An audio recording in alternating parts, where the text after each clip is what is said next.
Hello everyone, very good evening. Kindly confirm if audio video is clear. Good evening everyone, please confirm if audio video is clear.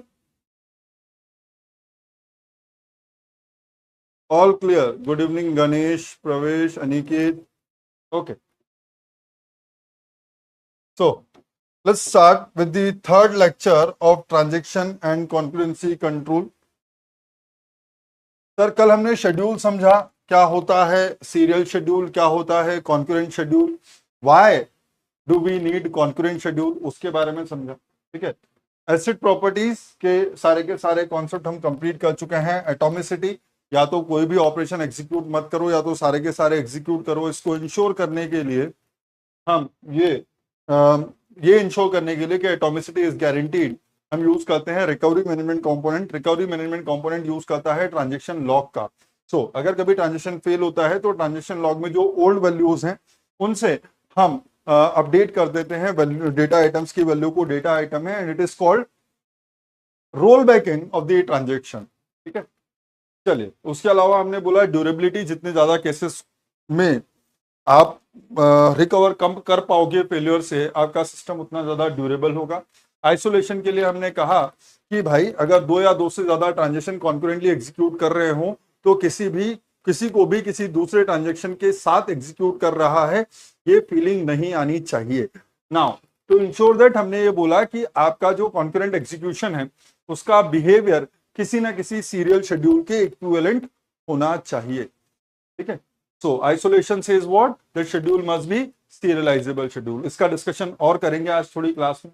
उसके बाद finally आता है consistency, that before and after the execution, during before and after the execution of the schedule your database must be consistent. So यहाँ पर दो condition आती है कि आपका जो शेड्यूल है वो रिकवरेबल होना चाहिए, इसका मतलब स्ट्रिक्ट रिकवरेबल होना चाहिए.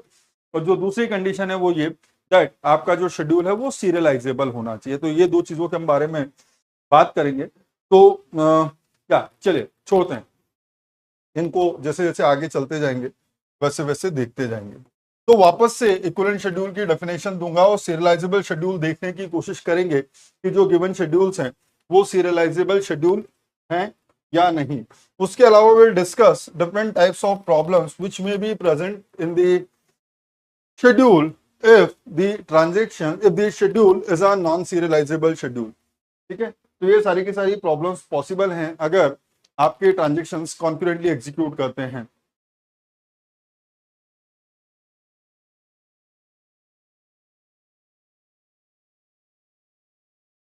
बिल्कुल कर सकते हो चिंतन जी, बिल्कुल कर सकते हो. थोड़ा सा दिमाग लगाना बस, थोड़ा सा दिमाग लगाना, बिल्कुल कर सकते हो. चलिए, तो ये सबका डिस्कशन स्टार्ट करते हैं. सबसे पहले बात करते हैं इक्विवेलेंट शेड्यूल की. कल ही डिफाइन कर चुके थे. कब बोलेंगे कि दो शेड्यूल इक्विवेलेंट हैं, कब बोलेंगे दो शेड्यूल इक्विवेलेंट है, फटाफट से बताइए.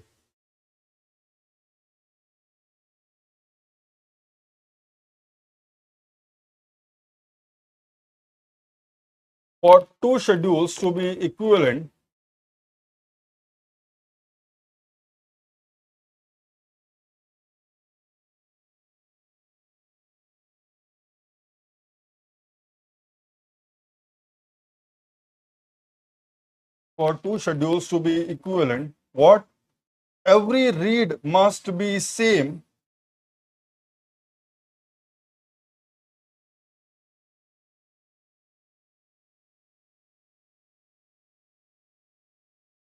in both schedules.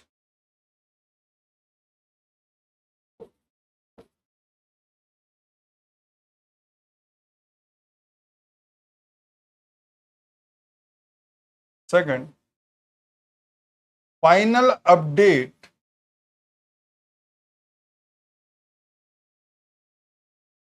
of every data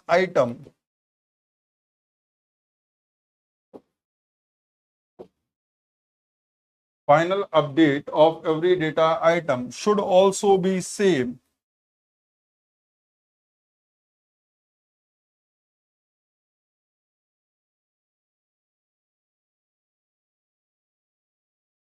in both the schedules.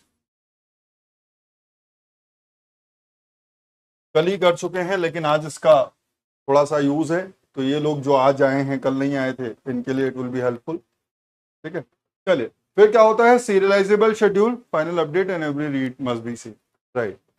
When do we say that a schedule is a serializable schedule? So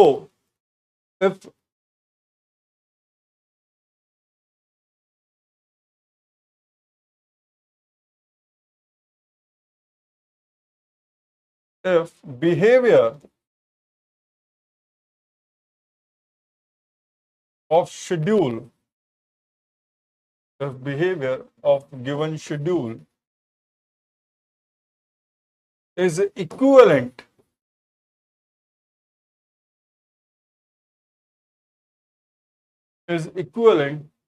to at least one of the serial schedule,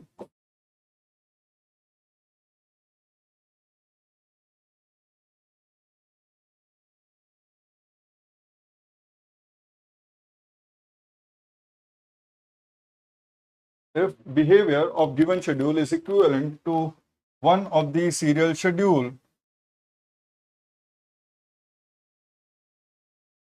based on the transactions of the given schedule.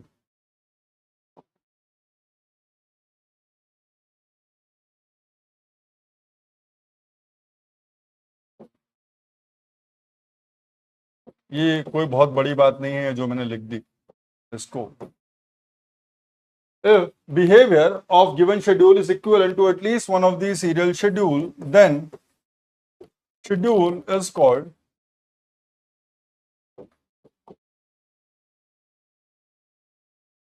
serializable schedule.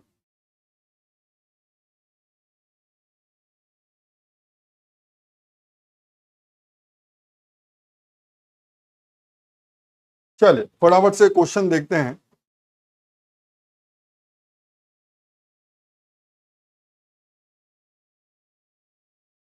Check whether the given schedule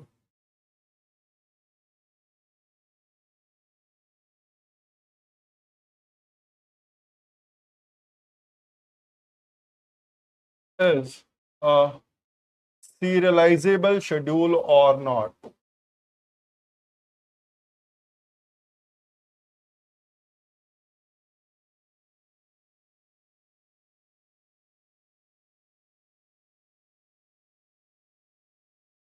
Check whether the given schedule is a serializable schedule or not. So this is your schedule S1 over two transactions T1 and T2.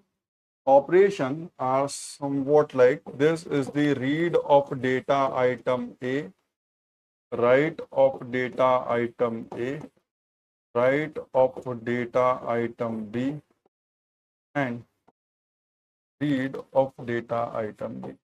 Check whether the schedule is serializable schedule or not. Check fast.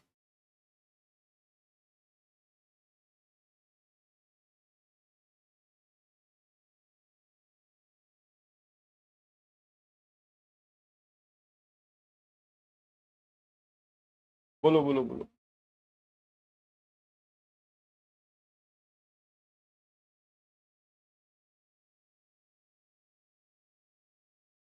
No. चलिए दो आपके पास serial schedules हैं with respect to this given, with respect to transactions of the given schedule. One serial schedule is a T1 then T2. If you take T1 then T2, then first you will perform all the operations of transaction T1, then you will perform all the operations of transaction T2, and one may be T2 then T1. In T2 then T1, first you will perform all the transactions of T2, then you will perform all the transactions of T1. Blind right से क्या होता है? Just because blind right से ये पता चलता है कि सीरियलाइजेबल शेड्यूल नहीं है, प्लीज डोंट से सो, ऐसा नहीं है भाई। चलिए T1 T2, इसका मतलब सबसे पहले राइट ऑपरेशन होगा डेटा आइटम ए का, फिर राइट ऑपरेशन होगा डेटा आइटम बी का, राइट। ट्रांजेक्शन T1 ने अपने सारे ऑपरेशन परफॉर्म कर लिए, उसके बाद ट्रांजेक्शन T2 ऑपरेशंस परफॉर्म करेगा। T2 देन T1 में पहले ट्रांजेक्शन T2 के ऑपरेशंस परफॉर्म होंगे, देन ट्रांजेक्शन T1 के ऑपरेशंस परफॉर्म होंगे, ठीक है। अब कुछ चीजें हैं उनको समझते हैं। हम बोलते हैं sir every read should be save, so do you realize writer तो सिर्फ एक ही है, तो किसी भी ऑर्डर में राइट करें कोई फर्क नहीं पड़ता। सो प्लीज फिर भी एक बार पहला क्वेश्चन है लिख देते हैं, ठीक है। अगर हम T1 देन T2 की बात करें, final writer of data item A is transaction T1, final writer of data item B is also transaction T1।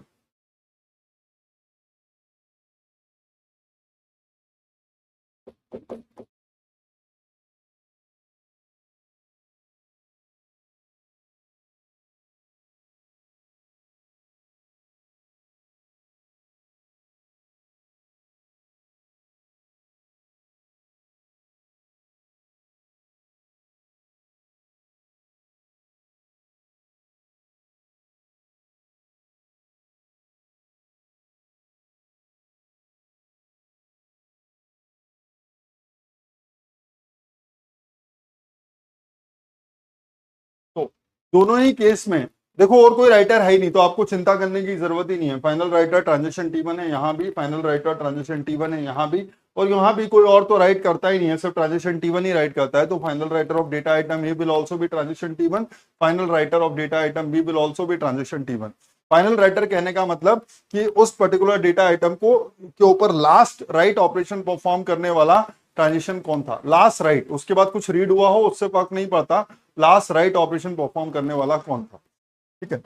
अब यहां पर जो इंपॉर्टेंट चीज है वो ये कि सर इस ट्रांजेक्शन में, ट्रांजेक्शन T2 में, ये जो रीड ऑपरेशन है of data item A, so T2 reads the value of data item A updated by transaction T1, so this is the value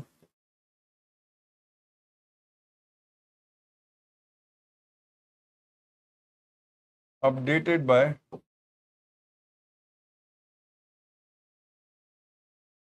transaction T1, which value of data item A is read by transaction T2।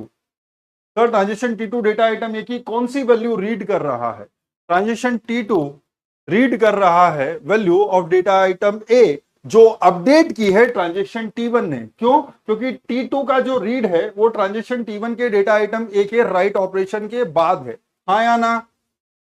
बोलो बोलो बोलो बोलो बोलो, फटाफट फटाफट फटाफट फटाफट।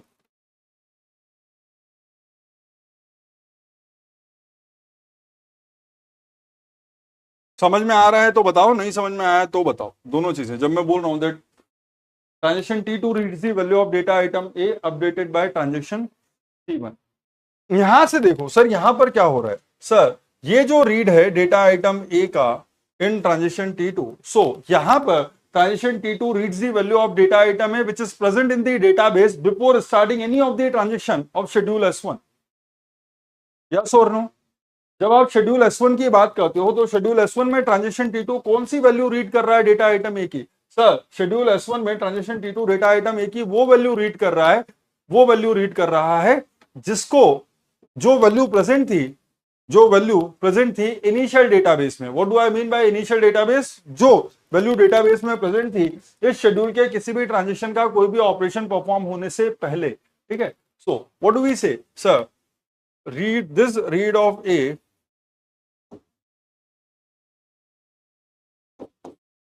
is from initial database, whatever is the, this read of A is from initial database and this read of B is the value। Sir transaction T2 schedule S1 में कौन सी वैल्यू रीड कर रहा है डेटा आइटम B की? Sir transaction T2 जब read of B perform करने जा रहा है उससे पहले ट्रांजेक्शन T1 ने राइट ऑफ B परफॉर्म कर दिया है। ट्रांजेक्शन T1 ने राइट ऑफ B परफॉर्म कर दिया है। तो इसका मतलब मैं ये कह सकता हूं that this read to of B is the value updated by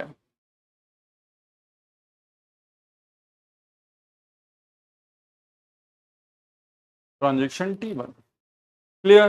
तो यहां क्या समझ में आया सर? एक चीज हमको जो समझ में आई वो ये कि शेड्यूल S1 में जो रीड ऑफ डेटा आइटम ए था वो फ्रॉम इनिशियल डेटाबेस था, लेकिन serial schedule T1 to T2 में जो रीड ऑफ ए है by transaction T2 is the value updated by transaction T1। So this is not same as S1।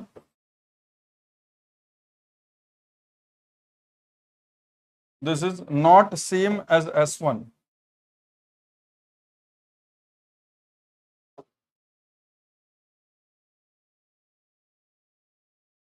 अगर कोई भी रीड या राइट मैच नहीं करता है तो हम बोल सकते हैं कि सर अगर क्या चीज थी सर, कंडीशन ये थी कि दो शेड्यूल के इक्विवेलेंट होने के लिए हर रीड को सेम होना चाहिए था, दोनों शेड्यूल में हर रीड को सेम होना चाहिए था सारे के सारे शेड्यूल में, लेकिन यहां पर this read is not same as S1।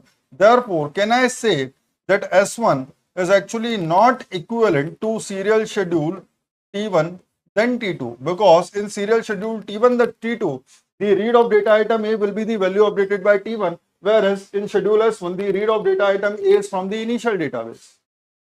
Make sense? अब यहां पर देखो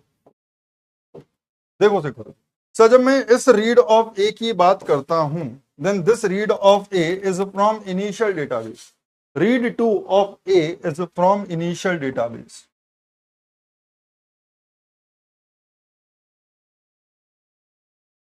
So, from initial database means same as schedule S1।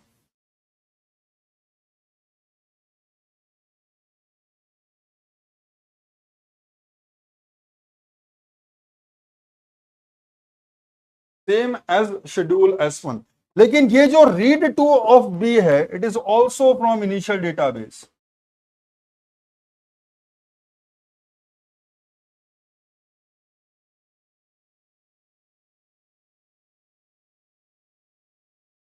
It is also from initial database, लेकिन आपके शेड्यूल S1 में जो read of data item B है वो तो value updated by transaction T1 है, that is not same as S1। So S1 में कोई ना कोई रीड ऐसा है जो T2 देन T1 के जैसा नहीं है, therefore S1 is not equivalent to T2 then T1। अब मुझे ये बताओ, दो ट्रांजेक्शन के साथ सिर्फ यही दो सीरियल शेड्यूल पॉसिबल थे? दो ट्रांजेक्शन थे T1 and T2, n transaction के साथ n factorial serial schedules possible हैं, तो दो ट्रांजेक्शन के साथ 2 फैक्टोरियल, इसका मतलब 2 सीरियल शेड्यूल्स पॉसिबल हैं। और आपका जो शेड्यूल S1 है, सो S1 ना तो serial schedule T1 then T2 के इक्विवेलेंट है एंड S1 ना ही T2 देन T1 के इक्विवेलेंट है। तो हम क्या बोल सकते हैं? S1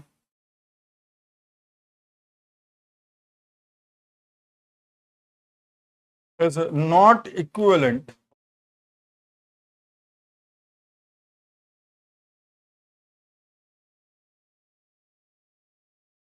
to any of the serial schedule।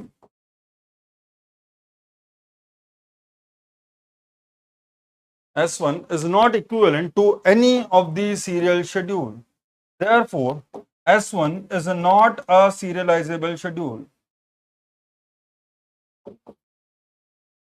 S1 is a non-serializable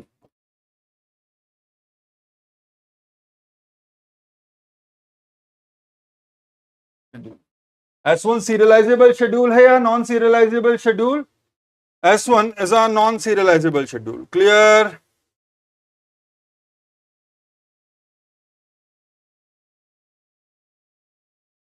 Sir, will T1 T2 and T2 T1 mentioned in the question? Why mentioned? जरूरत ही नहीं है मेंशन करने की। ये जो दो ट्रांजेक्शंस हैं इनके बेसिस पे दो ही सीरियल शेड्यूल पॉसिबल है, T1 T2 and T2 T1। T1 T2 में T1 के ऑपरेशन पहले, T2 के बाद में, T2 T1 में T2 के ऑपरेशन पहले, T1 के बाद में। ये दो बना नहीं सकते आपको अगर शेड्यूल गिवन हो तो, इसीलिए मैंने लिखा था क्या? Equivalent to any of the serial schedule based on the transaction of the given schedule. तो गिवन शेड्यूल में जो भी ट्रांजेक्शंस हैं, गिवन शेड्यूल में जो भी ट्रांजेक्शन है, ये है आपका एक ट्रांजेक्शन, ये है आपका दूसरा ट्रांजेक्शन, इन दोनों के बेसिस पे जो भी सीरियल शेड्यूल बन सकते हैं उनमें से किसी ना किसी के इक्विवेलेंट होना चाहिए अगर ये शेड्यूल सीरियलाइजेबल शेड्यूल है तो। Clear everyone? समझ में आ गया या कोई दिक्कत है?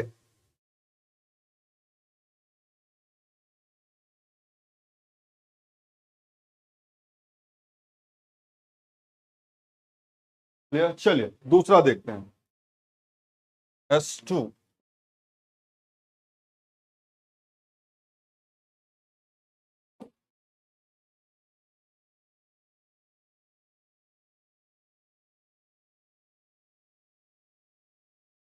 Read A, read B, read C, write C. Now tell me whether this schedule is a serializable schedule or a non-serializable schedule।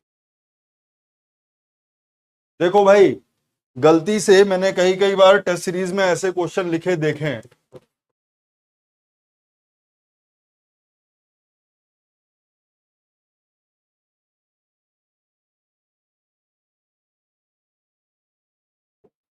This is an invalid question. Why? Why? Sir, this is an invalid question. क्यों? क्योंकि यहां पर पता ही नहीं है कि इन दोनों में से कौन सा ऑपरेशन पहले हो रहा है, कौन सा बाद में हो रहा है। ये टाइम है। मैंने आपको बोला था कि as we go down this is increasing time. जब ऊपर से नीचे जाते हैं तो टाइम इंक्रीज होता है। ये दोनों सेम लेवल पे लिखे हैं, इसका मतलब ये दोनों ऑपरेशन साथ में परफॉर्म हो रहे हैं, लेकिन दो ऑपरेशन साथ में कभी परफॉर्म होंगे ही नहीं। एट अ टाइम सिर्फ एक ही डिस्क ऑपरेशन परफॉर्म होगा। क्लियर है? नो कॉन्करेंसी, कॉन्करेंसी तो यहां भी है, यहां भी है, लेकिन ये है साइमल्टेनियस। यहां पर ये दोनों ऑपरेशन पैरेलली एग्जीक्यूट हो रहे हैं, लेकिन ऐसा पॉसिबल ही नहीं है। At a time only one operation will be perform. तो अगर इस तरीके से कुछ लिखा हुआ है तो उसके ऊपर दिमाग लगाना ही मत, उसके ऊपर दिमाग लगाना ही मत। सामने वाले को पता ही नहीं है कि डेटाबेस मैनेजमेंट सिस्टम में ट्रांजेक्शन की सिग्निफिकेंस क्या है इन टर्म्स ऑफ शेड्यूल। बस बना दिया है क्वेश्चन, बस बना दिया है क्वेश्चन, जानते कुछ नहीं है कि ऑर्डर की इंपॉर्टेंस है। सो टाइम ऑर्डर्ड सीक्वेंस, तो इसका मतलब क्या? टाइम में सबसे पहले ट्रांजेक्शन T1 का रीड ए हुआ, टाइम में उसके बाद ट्रांजेक्शन T2 का रीड बी हुआ, टाइम में उसके बाद ट्रांजेक्शन T1 का रीड सी हुआ, टाइम में उसके बाद ट्रांजेक्शन T2 का राइट सी हुआ। सो this is a serializable schedule और अ नॉन सीरियलाइजेबल शेड्यूल। बहुत बच्चों वाली बात थी सर। हमारे पास दो सीरियल शेड्यूल्स पॉसिबल थे, one is T1 then T2। तो लिख डालो फटाफट से, T1 then T2, another will be T2 then T1, T1 then T2 में पहले है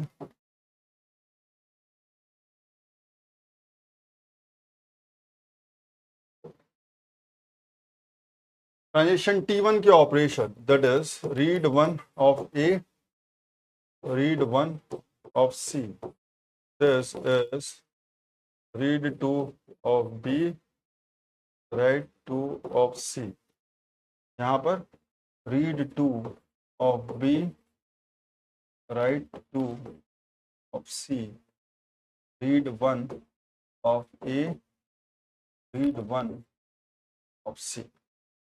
चलो सर, यहां पर ये समझ में आता है कि इससे पहले ना तो कोई रीड हुआ डेटा आइटम ए का, ना तो इससे सॉरी ना राइट हुआ डेटा आइटम ए का, ना तो राइट हुआ डेटा आइटम बी का, ना ही राइट हुआ डेटा आइटम सी का। So all are from initial database,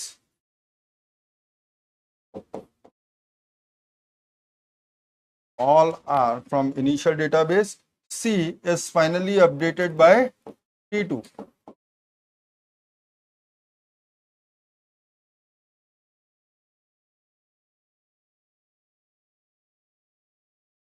C is finally updated by T2। यहां पर आप देख सकते हो कि सर रीड ऑफ ए से पहले कोई राइट ऑफ ए नहीं हुआ, रीड ऑफ सी से पहले कोई राइट ऑफ सी नहीं हुआ, रीड ऑफ बी से पहले कोई राइट ऑफ सी नहीं हुआ। So all from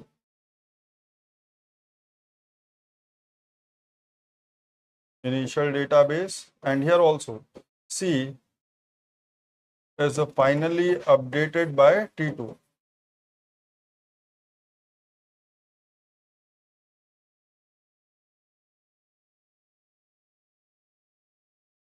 C is finally updated by T2. So do you realize that every read and every write is same?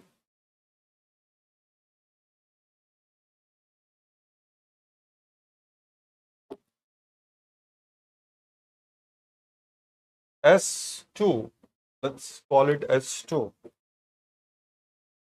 Let's call it schedule S2. S2 is equivalent to serial schedule T1 to T2. Yes or no? तो इसकी बात करें तो ये है same as S2. There is also same as S2 because every read and every write is same as the schedule S2 in transaction T1 then T2. Therefore, S2 is equivalent to serial schedule T1 to T2. What about T2 to T1? What about T2 to T1? Sir देखिएगा देखिएगा देखिएगा sir, ये final update bye T1, sorry final update bye T2. अगर इन दोनों को देखो, अगर इन दोनों को देखो then this is from initial database, from initial database, क्योंकि किसी ने भी ए या बी को तो अपडेट नहीं किया है फ्रॉम इनिशियल डेटाबेस, बट जब यहां पे सिचुएशन आती है देन इसको जब हम देखते हैं then this is not same as S2. So this is the value updated by T2.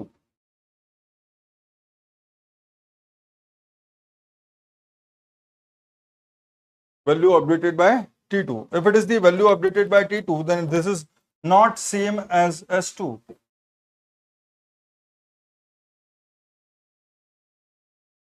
Not same as S2. अगर एक भी ऑपरेशन है जो S2 के जैसा नहीं है, therefore S2 इस serial schedule T2 to T1 के इक्विवेलेंट नहीं हो सकता. ठीक है, but the idea schedule serializable है या नहीं? Sir schedule is equivalent to at least one of the serial schedule. Schedule S2 is equivalent to serial schedule T1 then T2.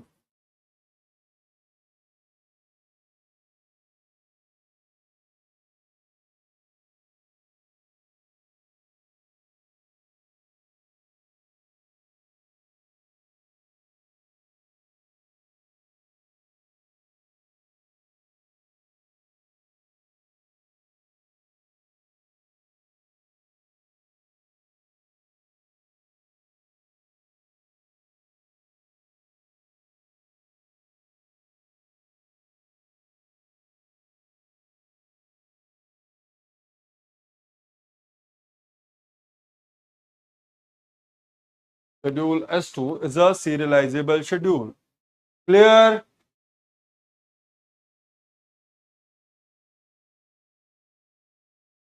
Clear है?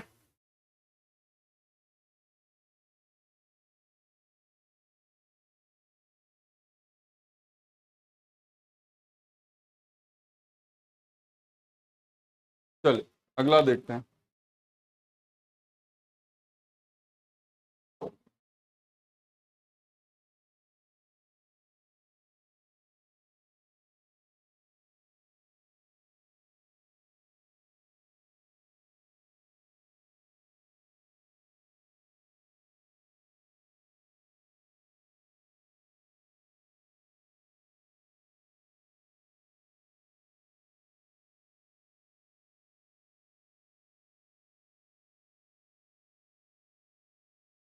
शेड्यूल S3 और ट्रांजेक्शन ले लो, रीड ए, रीड बी,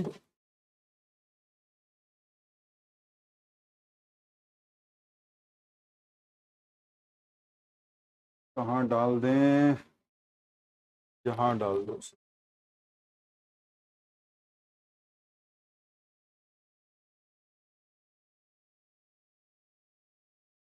चलिए बताइए, is it a serializable schedule?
Sir अगर यहां पर देखें then B को दोनों लिख रहे हैं T1 एंड T2, लेकिन फाइनल राइटर कौन है?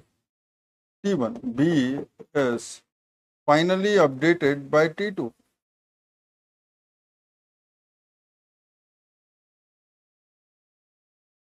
Sorry T1. B is finally updated by T1. लेकिन अगर आप serial schedule T1 to T2 को देखते हो then B is finally updated by T2.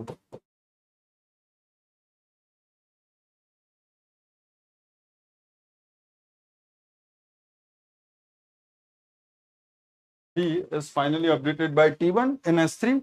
B is finally updated by T2. Therefore, not same as S3.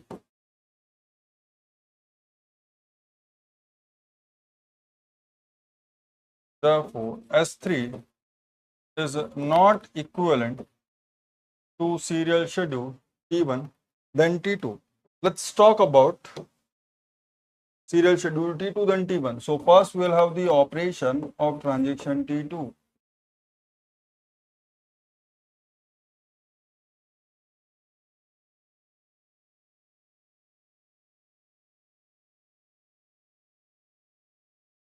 चलो sir, बाकी सबको भी देख लो. So these two are from initial database.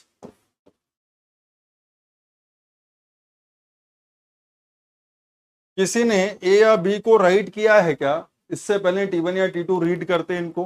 नहीं sir, इससे पहले कि T1 या T2 रीड करते. अब ये देखो sir, this is from initial database. Please sir, ये भी इनिशियल डेटाबेस से है और ये भी इनिशियल डेटाबेस से.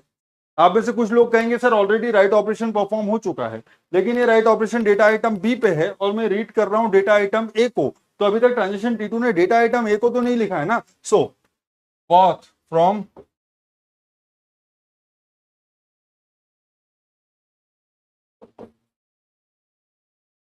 initial database, so this is same as S3.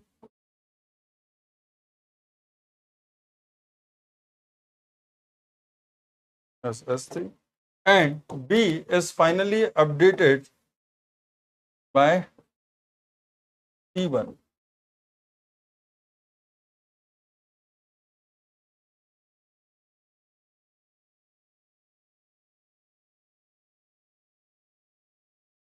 This is also same as S3.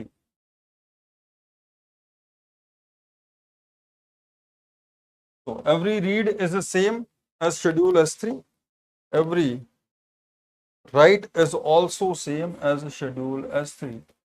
Therefore, S3 is equivalent to serial schedule T2 to T1. यहाँ पर हम क्या बोलते हैं सर, लिखने का तरीका है, अलग अलग तरीके से लिखा हो सकता है, इसलिए इतनी सारी चीजें बता रहा हूं. सर क्या? Schedule S3 is a serializable schedule.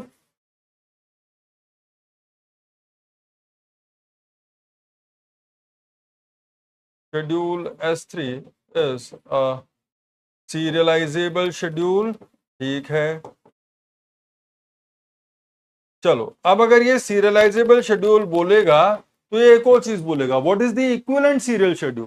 Schedule S3 is a serializable schedule and equivalent serial schedule is, कौन सा सीरियल शेड्यूल है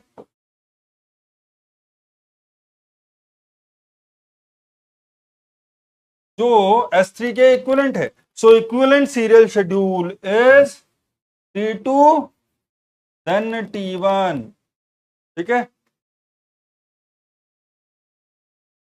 clear clear clear clear clear. बोलो बोलो बोलो बोलो बोलो बोलो बोलो बोलो बोलो बोलो.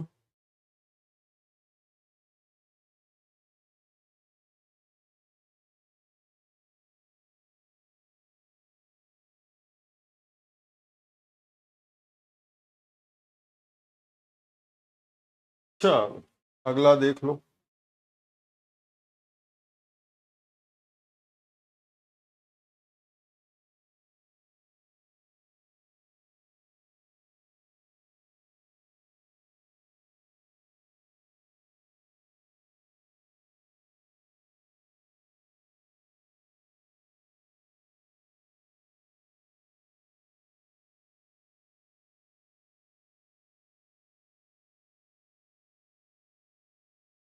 अब देखो बहुत हो गया यार, read A, read B, write B, write. Check करो क्या ये सीरियलाइजेबल शेड्यूल है।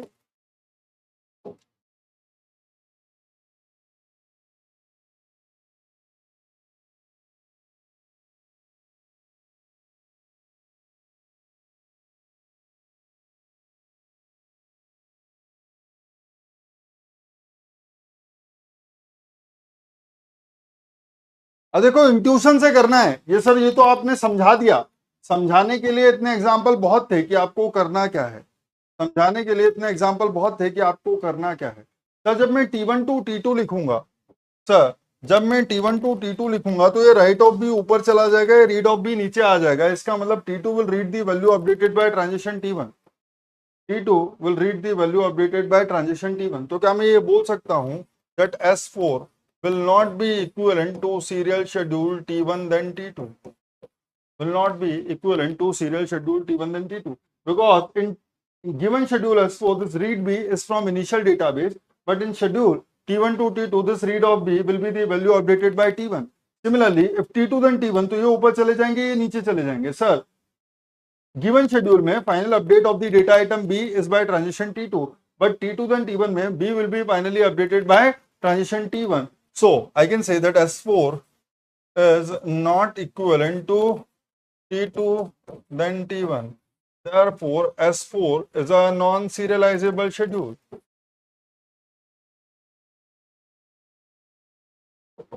चमका क्या बोला मैंने? नहीं चमका है तो पूछ लो, लेकिन जो मैंने समझाया उसको समझो। S4 ना तो T1 टू T2 के इक्विवेलेंट है, S4 ना ही T2 टू T1 के इक्विवेलेंट है। सर ये क्यों नहीं है मैं आपको देख के बता सकता हूं, that because of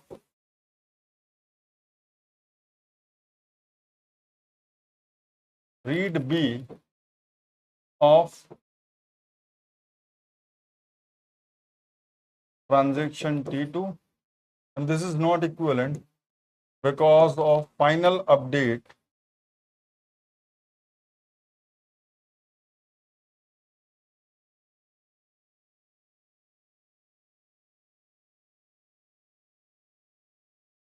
of data item B. Clear है? S4 is a non-serializable schedule. Make sense?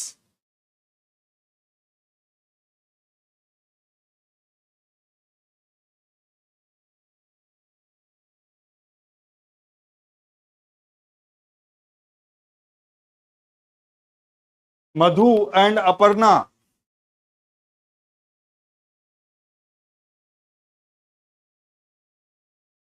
आप दोनों ने उसको सीरियलाइजेबल बोला है, बना करके देख लो।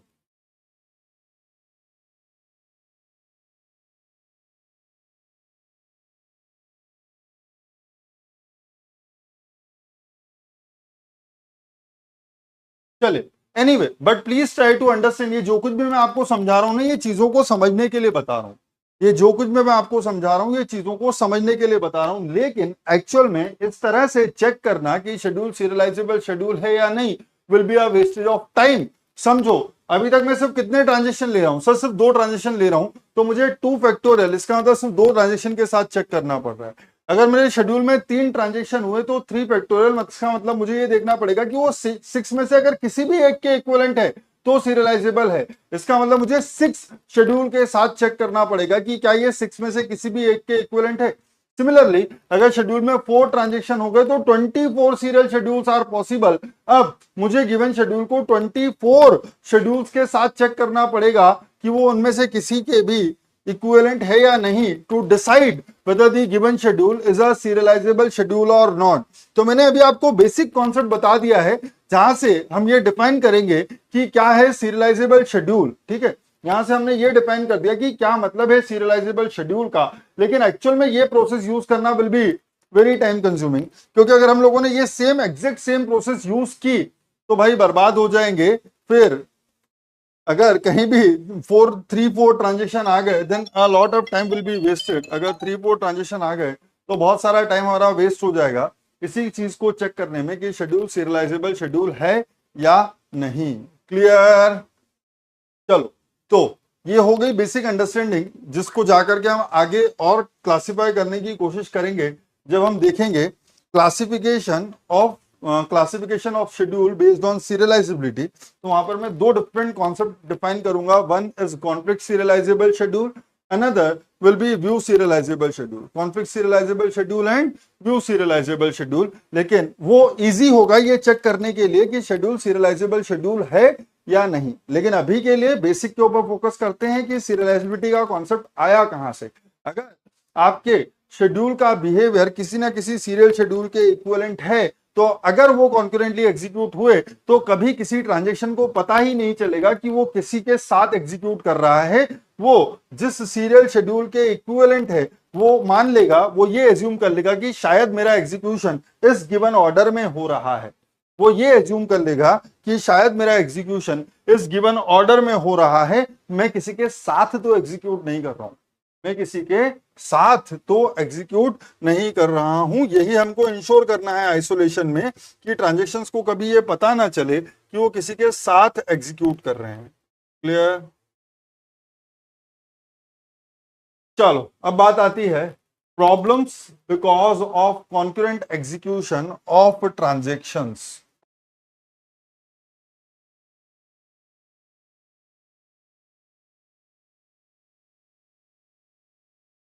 Problems because of concurrent execution of transactions क्या है सर? तो एक्रोनिम देखिए, this is basically RW problem.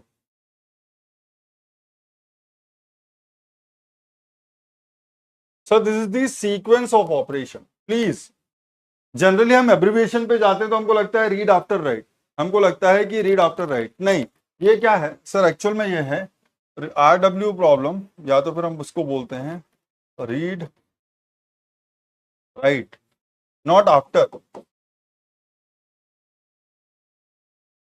Problem, या तो एक साथ देखो RW प्रॉब्लम और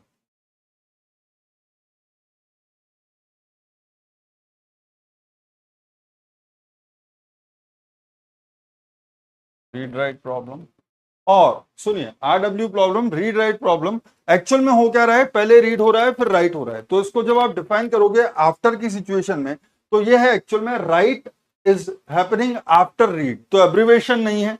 please make sure, generally abbreviation में चले जाओगे तो गलत लगा दोगे, करना था रीड आफ्टर राइट और आप कर दोगे राइट आफ्टर रीड। ठीक है, सो दिस द आइडिया, ये है right after read problem.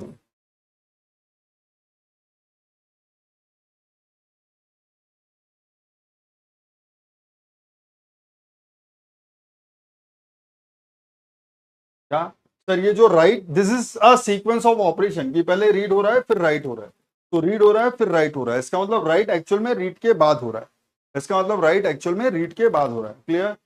Sir T1 से T2 में भी तो लास्ट में, हाँ तो क्या हो गया यार, कैसी बात कर रहे हो? T1 से T2 में भी लास्ट में अपडेट होगा, लेकिन T1 से T2 में आपके शेड्यूल एस, यार एकदम, अनिकेत क्लास अटेंड नहीं किए, थोड़ा सा पढ़ना। ठीक है, यहां पर this is from initial database, लेकिन जब आप T1 देन T2 की बात करोगे, क्या ही एकदम मतलब सब लिखे बिना समझ में नहीं आता? अगर विजुअलाइजेशन नहीं है तो कैसे काम करोगे बच्चा? कैसे काम करोगे? कैसे काम करोगे अगर विजुअलाइजेशन ही नहीं है तो?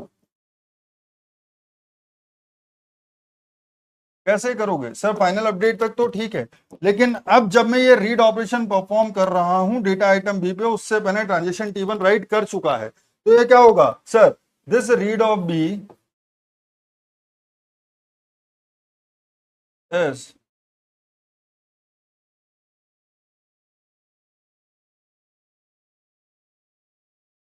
Value updated by T1। तो हर रीड सेम होनी चाहिए थी, लेकिन ये तो इनिशियल डेटाबेस से और ये वाली अपडेटेड बाय T1 है, तो कैसे सेम हो गया?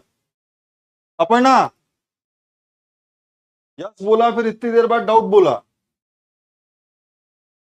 यस बोला, फिर इतनी देर बाद डाउट बोला, क्योंकि दिमाग कुछ नहीं बोला, वो शांत हो गया। क्या करो, चले। सो RW problem, sequence of operation है ये please. Second will be WR problem,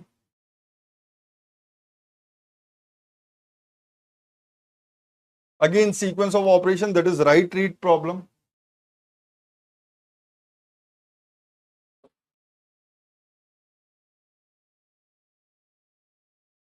यहां हो क्या रहा है, आपका जो रीड ऑपरेशन है, पहले राइट ऑपरेशन हो रहा है फिर रीड हो रहा है, तो इसको बोलेंगे रीड आफ्टर राइट प्रॉब्लम।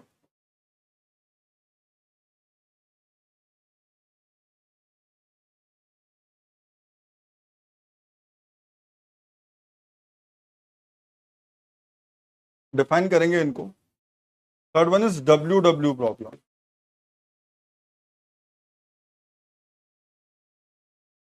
अब बोलो सर RR प्रॉब्लम भी बताओ। दो रीडर कभी भी दिक्कत क्रिएट करते हैं क्या? सोचो, दो रीडर, अरे जब तक कोई अपडेट ऑपरेशन ना हो, जब तक कोई राइटर ना हो ना, तब तक कोई दिक्कत है ही नहीं है। सारा का सारा बखेड़ा ही राइटर ने खड़ा किया हुआ है। जब हम ऑपरेटिंग सिस्टम में सिंक्रोनाइजेशन समझने की कोशिश करते हैं, वहां भी सारा का सारा रायता राइटर फैलाता है।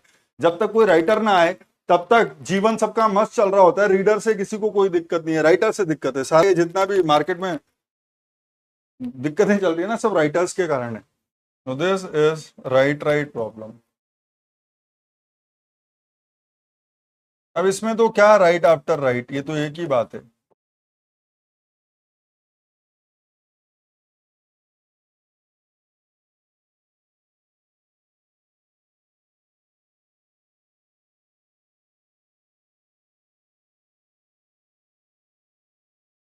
Right after right problem. और चौथा है लॉस्ट अपडेट प्रॉब्लम।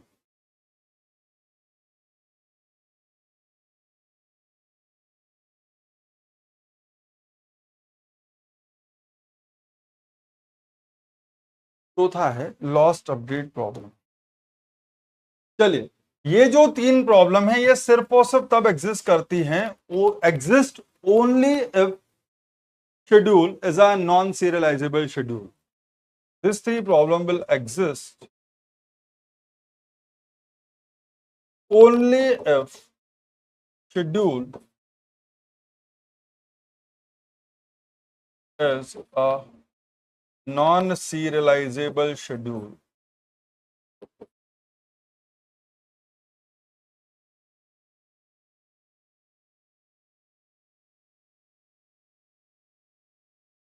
ये जो फर्स्ट तीन प्रॉब्लम है, ये सिर्फ और सिर्फ तब एग्जिस्ट करती हैं जब आपका शेड्यूल नॉन सीरियलाइजेबल प्रॉब्लम है। तो लेकिन ये जो लॉस्ट अपडेट प्रॉब्लम है, ये थोड़ी सी जिद्दी है। ये इट में एग्जिस्ट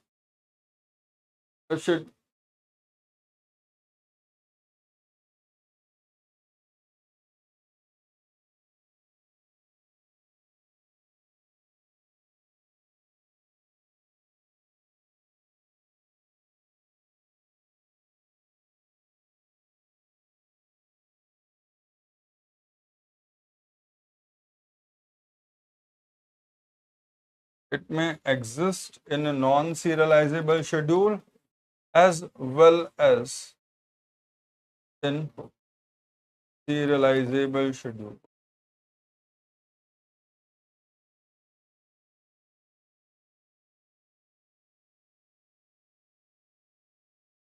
चलिए, आपको सिर्फ ये समझना है कि प्रॉब्लम को नाम कब दिया जाता है। ठीक है, चलो देखते हैं अच्छे से।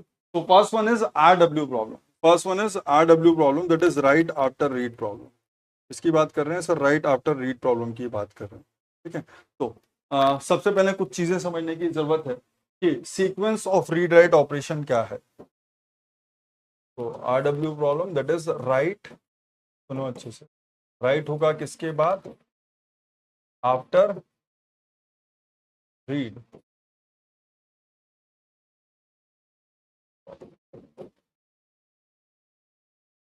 तो अभी मैं प्रॉब्लम डिफाइन कर ही नहीं रहा हूं, अभी मैं प्रॉब्लम डिफाइन कर ही नहीं रहा हूं, अभी मैं कुछ और समझाने की कोशिश करता हूं। लेट्स एज्यूम कि एक ऐसी सिचुएशन है कि आपके पास दो ट्रांजैक्शन है, एक है T1, एक दूसरा ट्रांजैक्शन है T2। ठीक है। ट्रांजेक्शन T1 ने किसी डेटा आइटम ए को अपडेट किया और अभी तक ये कमिट नहीं किया था। ट्रांजेक्शन T1 ने अभी तक कमिट नहीं किया है। अगर ट्रांजेक्शन T2 रीड करता है सेम डेटा आइटम ए को, ठीक है, तो यहां पर transaction T2 reads the data item A which is updates the data item A which is already read by a transaction which is not yet committed, which is not yet committed. So this type of sequence of operation is called simultaneous read write operation. क्या बोलते हैं इसको? Simultaneous read write, कि read हुआ and write हुआ simultaneously without commit. The simultaneous corresponds to without commit. Simultaneously है system में, read भी एग्जिस्ट कर रहा है डेटा आइटम ए का और राइट भी कर रहा है। चलो तो इसको सबसे पहले समझो, इन डेफिनेशंस को अच्छे से लेकर के चलना, बाद में कंफ्यूज मत होना। अभी मैं प्रॉब्लम डिफाइन कर ही नहीं रहा हूं, सुनो अच्छे से।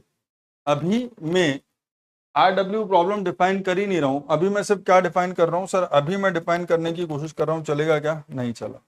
अभी मैं डिफाइन करने की कोशिश कर रहा हूं साइमल्टेनियस रीड राइट ऑपरेशन क्या है, ठीक है। चलो यहां पर देखते हैं। तो इफ ट्रांजेक्शन T2, ठीक है, आपके पास एक ट्रांजेक्शन है T2,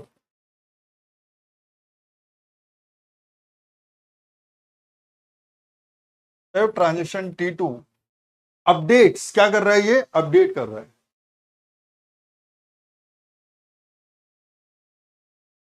If transition T2 updates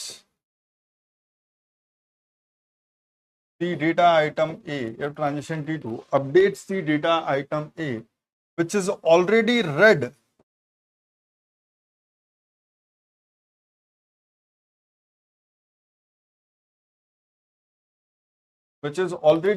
so transition T2 एक डेटा आइटम A को अपडेट करता है जिसको ऑलरेडी रीड किया हुआ है, which is already read by N, चलो, which is already read by a transaction, लेकिन मोर इंपॉर्टेंट प्रॉपर्टी है इसकी, ट्रांजेक्शन T1 ने इस रीड तक कमिट ना किया हो, ठीक है। तो which is already read by an uncommitted transaction T1,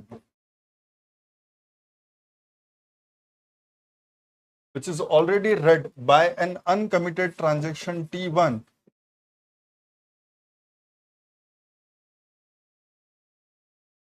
then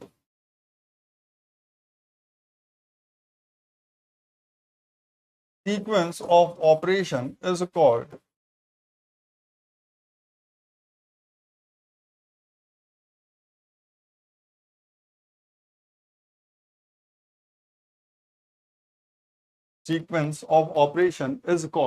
simultaneous read write.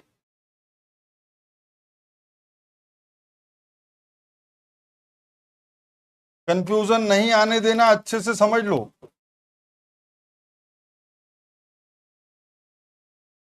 is called simultaneous read write operation.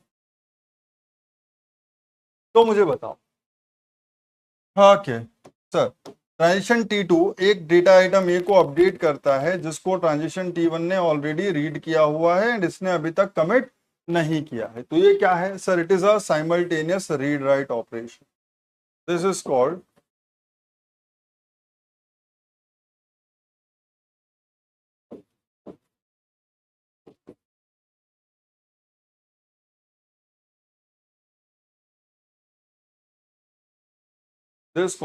Simultaneous read write operation. एक ट्रांजिशन T2 ऐसे डेटा आइटम ए को अपडेट करे जिसको ऑलरेडी एक uncommitted operation transaction T1 read कर चुका हो। चलिए, अगर ये ऐसा कुछ होता, सुनना, अगर ये ट्रांजेक्शन T2 है, ये ट्रांजेक्शन T1 है, अगर ट्रांजेक्शन T1 रीड करता है एक डेटा आइटम ए को और ट्रांजिशन T2 जब तक उस डेटा आइटम ए को अपडेट करने जाता है, अगर उस अपडेट से पहले ट्रांजिशन T1 कमिट कर चुका हो, अगर ट्रांजिशन T1 ऑलरेडी कमिट कर चुका हो, तो T2 is updating the data item A which is already read by a transaction T1, but transaction T1 has committed. But transaction T1 has committed. Therefore, it is not a simultaneous, not simultaneous read-write operation.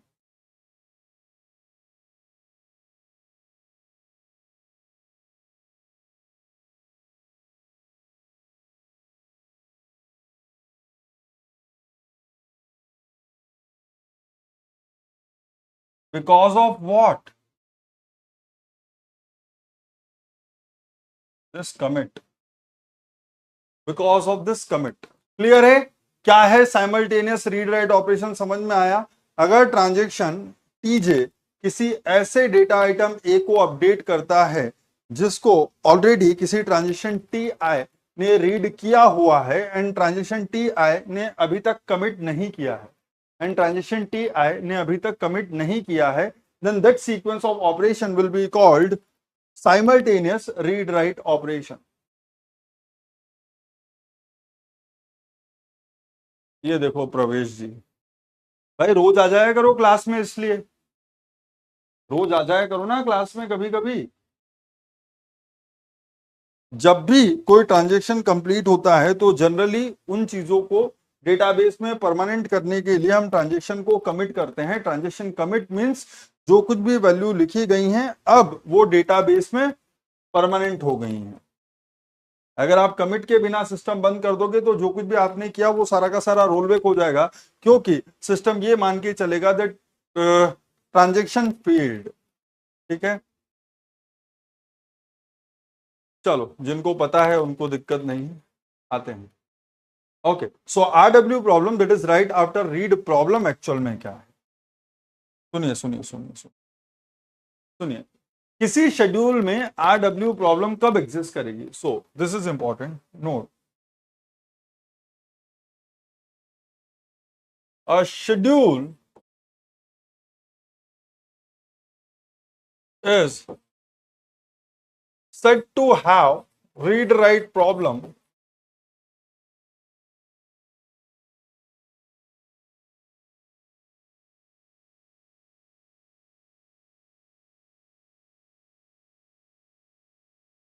a schedule is said to have read write problem only if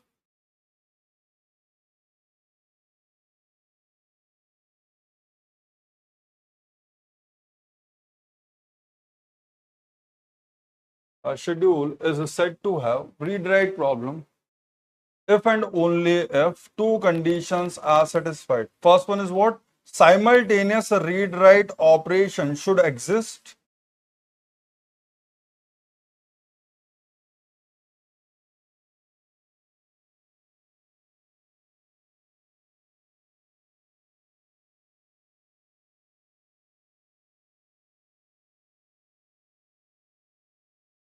Simultaneous read write operation should exist in the schedule, and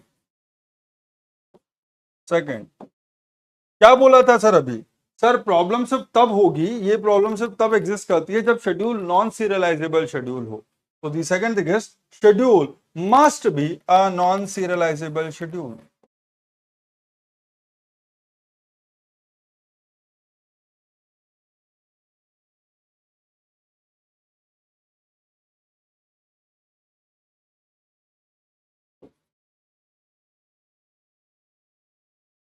अगर ये दोनों चीजें हैं, अगर ये दोनों चीजें हैं कि शेड्यूल एक नॉन सीरियलाइजेबल शेड्यूल है और आपके उस शेड्यूल में कहीं पर भी simultaneous read write operation exist करता है, इसका मतलब राइट आता है रीड के बाद और जिसमें रीड है उसने अभी तक कमिट ना किया हो, तो simultaneous read write operation exist करेगा। अगर simultaneous read write operation exist करता है and schedule non serializable schedule है तो हम ऐसे सिचुएशन में बोलते हैं कि आपके शेड्यूल में रीड राइट प्रॉब्लम एग्जिस्ट करती है, इसका मतलब right after read problem exist करती है।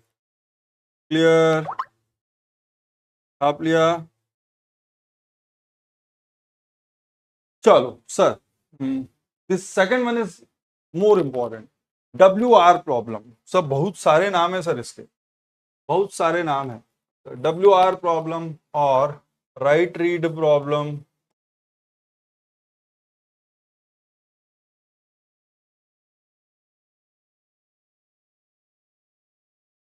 और read after right problem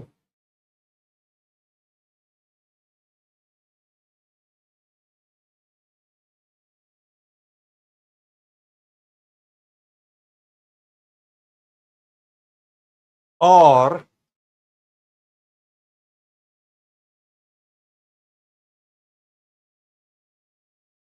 dirty read problem और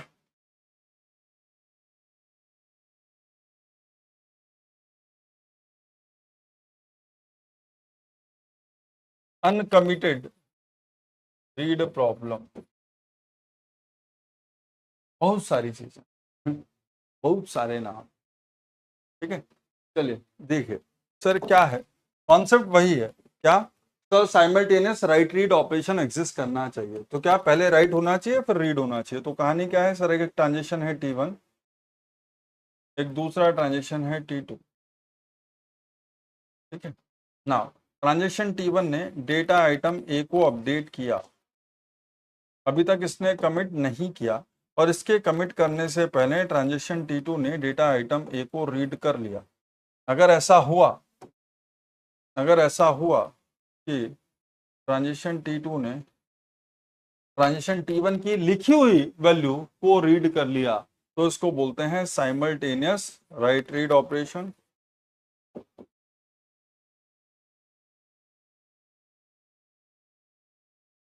साइमल्टेनियस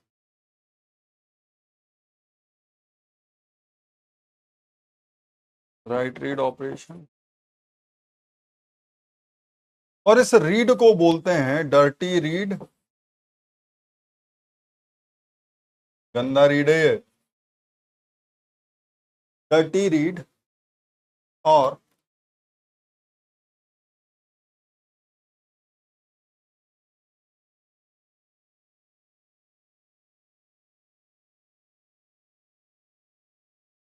अनकमिटेड रीड। अरे सुनो मेरी बात, सुनो सुनो सुनो, नहीं चमक रहा सर, कुछ तो भी बात कर रहे हो आप।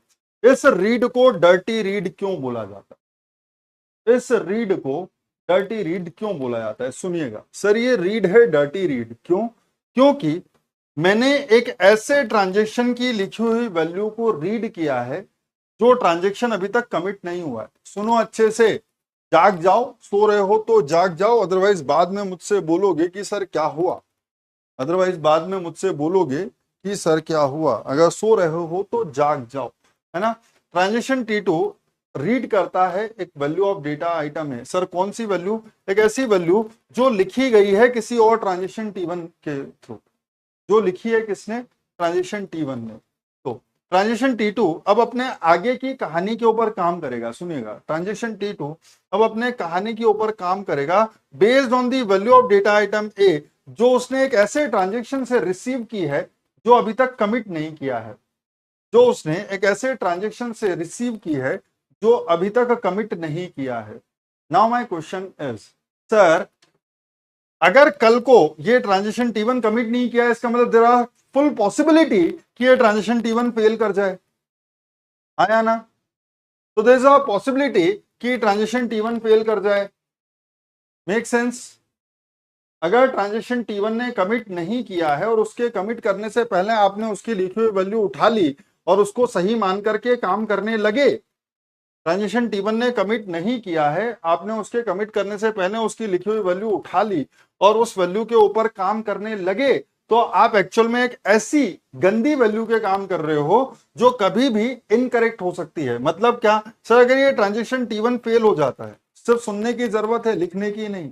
अगर ये ट्रांजेक्शन T1 फेल हो जाता है, तो अगर ये ट्रांजेक्शन T1 फेल हुआ तो मैं इसको रोल बैक कर दूंगा।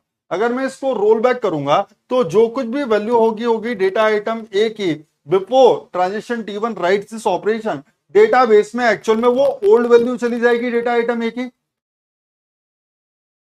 समझे बात को? अगर ये ट्रांजेक्शन T1 रोल बैक कर गया, अगर ट्रांजेक्शन T1 रोल बैक कर गया, तो हमको पता है कि क्या होगा। ट्रांजेक्शन T1 रोल बैक करेगा तो ट्रांजेक्शन T1 ने जब ये राइट ऑपरेशन परफॉर्म किया था, उस टाइम पे जो ओल्ड वैल्यू होगी डेटाबेस में डेटा आइटम ए की, उस वैल्यू से अपडेट कर दूंगा मैं वापस से डेटाबेस को, उस वैल्यू से अपडेट कर दूंगा मैं वापस से डेटाबेस को। लेकिन ये ट्रांजेक्शन T2 तो नालायक आदमी उस वैल्यू के ऊपर काम कर रहा है जो ट्रांजेक्शन T1 ने लिखी थी, और ट्रांजेक्शन T1 लिखने के बाद खुद ही उसको हमने बोल दिया कि नहीं नहीं तुम्हारी बात नहीं चलेगी, तुम घर जाओ। तो ट्रांजेक्शन T2 एक ऐसी वैल्यू के काम पर काम कर रहा है जो वैलिड है ही नहीं, है ना। ट्रांजेक्शन T2 जिस वैल्यू ऑफ डेटा आइटम ए के ऊपर काम कर रहा है वो तो एक इनकरेक्ट वैल्यू है, क्योंकि ट्रांजेक्शन T1 तो फेल कर गया। ट्रांजेक्शन T2 जिस वैल्यू ऑफ डेटा आइटम ए के ऊपर काम कर रहा है वो तो एक इनकरेक्ट वैल्यू है, क्योंकि ट्रांजेक्शन T1 तो रोल बैक कर गया है, तो उसने जो लिखा वो तो वैलिड है ही नहीं, हाँ या नहीं? उसने जो लिखा वो तो वैलिड है ही नहीं, बोलो यस और नो।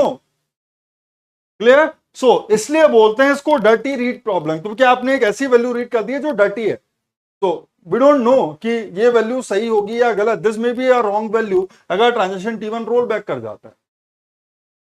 तो this is the bigger problem. तो दूसरी चीज, सर अगर ये रोल बैक कर गया तो अगर आपके ट्रांजेक्शन T2 ने इस ट्रांजेक्शन T1 की लिखी हुई वैल्यू को रीड किया है तो हम बोलते हैं T2 डिपेंड्स ऑन T1। तो हम बोलते हैं T2 depends on T1, T2 depends on T1। तो अगर T1 रोल बैक कर गया तो जो डिपेंडेंट ट्रांजेक्शन है T1 पे उनको भी रोल बैक करना पड़ेगा। अगर T1 रोल बैक कर गया तो जो डिपेंडेंट ट्रांजेक्शन है T1 पे उनको भी रोल बैक करना पड़ेगा। इसको बोलते हैं कैस्केडिंग रोल बैक। इस प्रॉब्लम को भी सॉल्व करेंगे हम। रिकवरेबल शेड्यूल की जब बात करते हैं तो हम कैस्केडलेस रोलबैक रिकवरेबल शेड्यूल की बात करते हैं। कैस्केडिंग नहीं होनी चाहिए।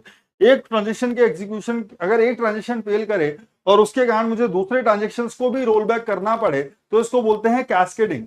इसको बोलते हैं कैस्केडिंग। और मुझे कैस्केडिंग नहीं चाहिए, we need cascadeless rollback recoverable schedule. उनका डिस्कशन भी करेंगे, लेकिन आज का टॉपिक ये है ही नहीं।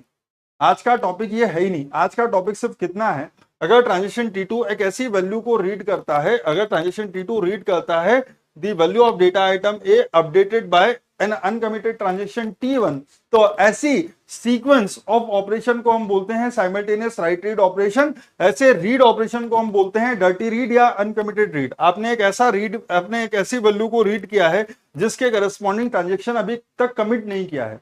आपने एक ऐसी वैल्यू को रीड किया है जिसके करस्पॉन्डिंग ट्रांजेक्शन ने अभी तक कमिट नहीं किया। इसका मतलब वो वैल्यू कभी भी आपको परेशान कर सकती है, वो वैल्यू कभी भी इनवैलिड बन सकती है, वो वैल्यू कभी भी इनवैलिड बन सकती है। क्लियर?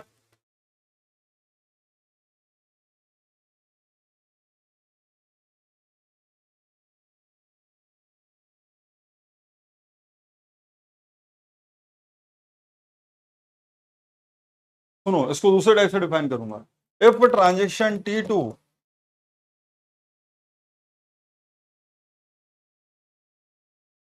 देखें कितना समझते हो आप, इसलिए बोलता हूं कि कभी कभी लिखी हुई टर्म्स को बहुत अच्छे से समझना चाहिए। If transaction T2 reads the value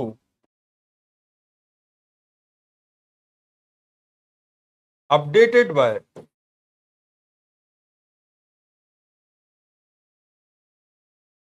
or reads the value of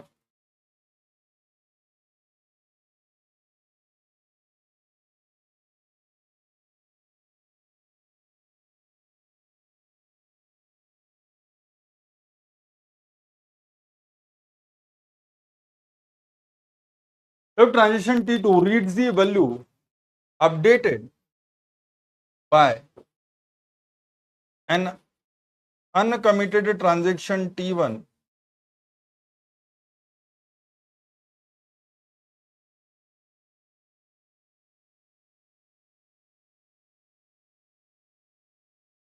if transaction T2 reads the value updated by an uncommitted transaction T1, then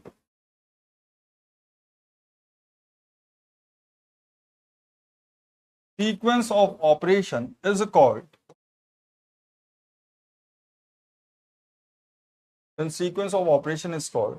simultaneous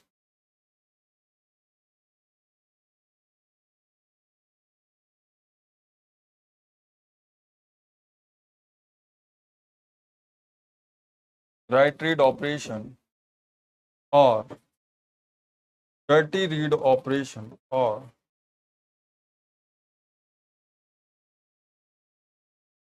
uncommitted read operation.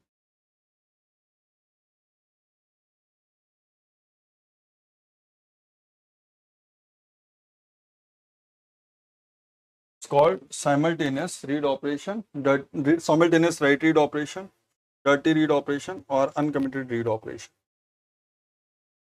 चलिए यहाँ पर दो चीजें समझने की कोशिश करते हैं, उसके बाद आगे चलेंगे।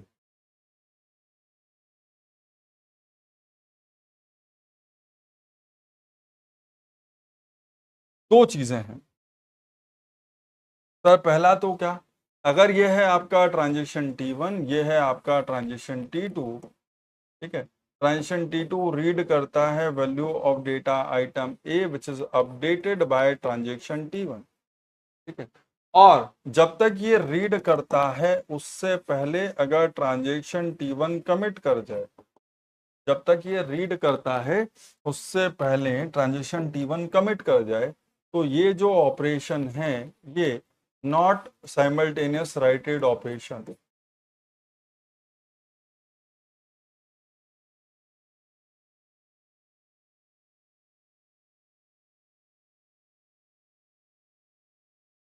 अरे वैसे भी देख रहे हो, अब आप जो वैल्यू रीड कर रहे हो वो कमिट हो चुकी है, इसका मतलब अब ये ट्रांजेक्शन फेल करेगा ही नहीं। इसका मतलब इसने जो चेंजेस किए हैं डेटाबेस में वो परमानेंट हैं।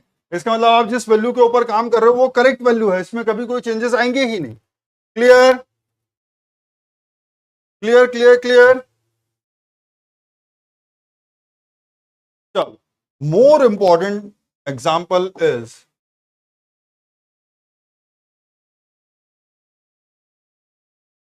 हेलो, डेफिनेशन जो आदमी समझा उसका जीवन में कल्याण है, जो आदमी नहीं समझा उसका कुछ नहीं कर सकते, ठीक है। तो जब तक ये ऑपरेशन रीड हुआ है तब तक ट्रांजेक्शन T1 ने कमिट नहीं किया। So my question is, this sequence of right read operation is a simultaneous write read operation और not? This sequence of operation is a simultaneous read-write operation or not?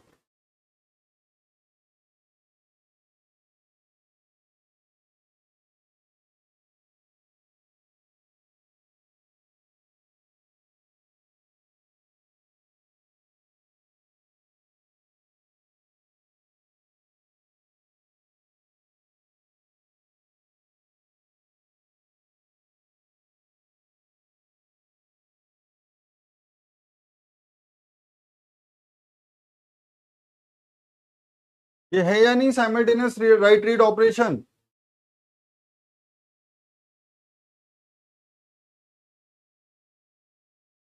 ये है या नहीं simultaneous write read operation?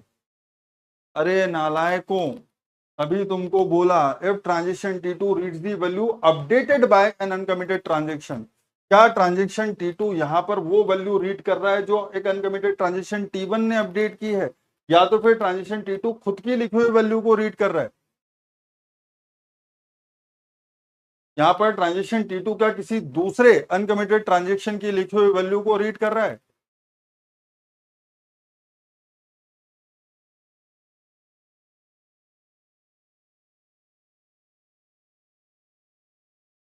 अरे simultaneous छोड़ो, जो बोल रहा हूं उस चीज को समझो। इसीलिए बोला था जितना लोग समझते नहीं है ना, आधी चीजों के ऊपर फोकस करते हैं। मैंने बोला if transaction T2 reads the value updated by uncommitted transaction T1, कौन सी वैल्यू? जो अनकमिटेड ट्रांजेक्शन T1 ने लिखी है। कौन सी वैल्यू रीड करे? जो अनकमिटेड ट्रांजेक्शन T1 ने लिखी है। अगर वो अनकमिटेड ट्रांजेक्शन T1 की लिखी हुई वैल्यू होती तो मैं बोलता कि साइमल्टेनियस राइट रीड ऑपरेशन है, लेकिन यहां पर it is not a simultaneous write read operation. सुन लो अच्छे से, not a simultaneous write read operation.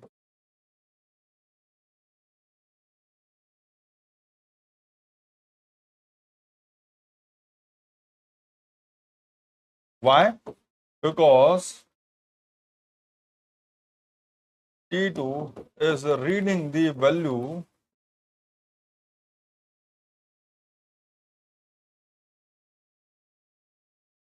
updated by itself.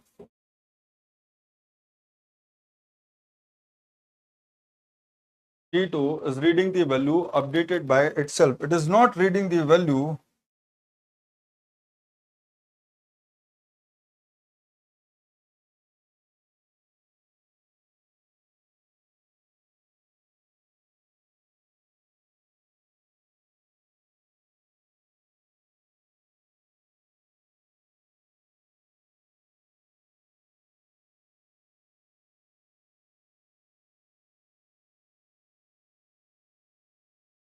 My question is, simple सी बात थी सर, यहां पर ये जिस वैल्यू के ऊपर काम कर रहा है क्या वो ट्रांजेक्शन T1 की लिखी हुई वैल्यू है? नहीं सर, ये तो खुद की हुई लिखी हुई वैल्यू के ऊपर काम कर रहा है। तो अगर ट्रांजेक्शन T1 फेल कर भी जाता है तो क्या T2 को उससे कोई फर्क पड़ेगा? सोचो सर, ट्रांजेक्शन T2 जिस वैल्यू के ऊपर काम कर रहा है वो तो इसकी खुद की लिखी हुई वैल्यू है। ट्रांजेक्शन T2 जिस वैल्यू के ऊपर काम कर रहा है वो तो इसकी खुद की लिखी हुई वैल्यू है। क्या ट्रांजेक्शन T2 T1 की लिखी हुई वैल्यू के ऊपर डिपेंडेंट है? नहीं सर, ट्रांजेक्शन T2 T1 की लिखी हुई वैल्यू के ऊपर डिपेंडेंट नहीं है। इसका मतलब अगर ट्रांजेक्शन T1 को कल को रोल बैक करना पड़े तो क्या उससे T2 को कोई फर्क पड़ता है?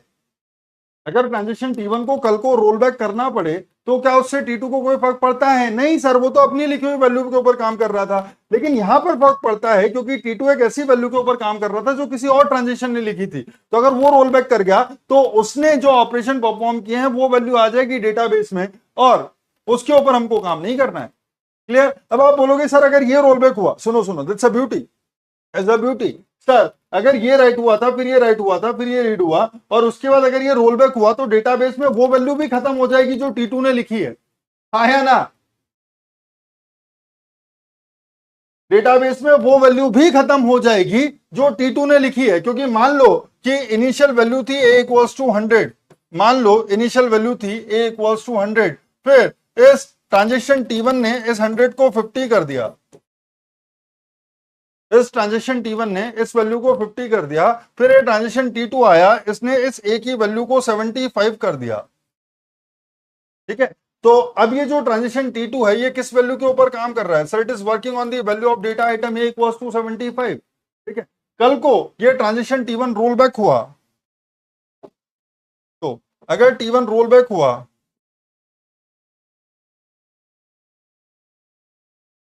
Then what will be the value of A? अगर T1 रोल बैक हुआ then what will be the value of A in the database? अगर T1 रोल बैक हुआ then what will be the value of A in the database? हाँ,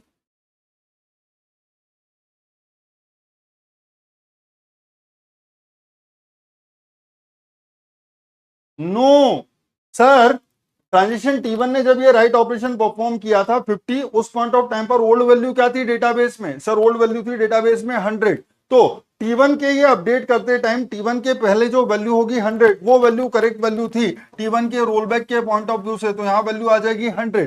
अगर ये 100 आ गया तो T2 जिस वैल्यू 75 के ऊपर काम कर रहा है वो भी तो गलत ही है। T2 जिस वैल्यू 75 के ऊपर काम कर रहा है वो वैल्यू भी तो गलत ही है। हाँ सर वो वैल्यू गलत है, हाँ सर वो वैल्यू गलत है, लेकिन यहां पर जो डिपेंडेंसी है वो T1 एंड T2 के बीच में है ही नहीं। जो डिपेंडेंसी है वो T1 एंड T2 के बीच में है ही नहीं। जो डिपेंडेंसी है वो तो किसी राइट राइट ऑपरेशन के बीच में है, उसको दूसरे तरीके से हैंडल करेंगे। मैंने अभी बोला था लॉस्ट अपडेट प्रॉब्लम, मैंने एक प्रॉब्लम डिफाइन की थी जिसको हमने बोला है लॉस्ट अपडेट प्रॉब्लम। हाँ सर बोला तो है आपने ऐसा कुछ। ठीक है, so it is not a simultaneous write read operation, it is just a normal operation. ठीक है, लेकिन सेम लॉजिक यहां पर नहीं चलता। क्या परेशान कर रहे हो सर? हाँ, सेम लॉजिक यहां पर नहीं चलता। अगर कल को तुम आकर के मुझसे बोलो कि अगर ऐसा है T1,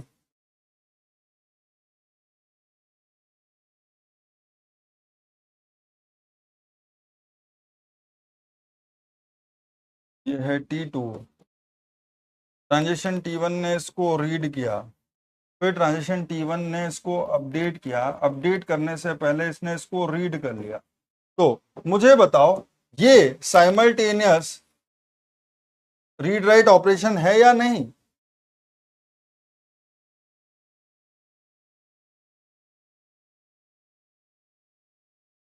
ये जो ऑपरेशन है ये साइमल्टेनियस रीड राइट ऑपरेशन है या नहीं?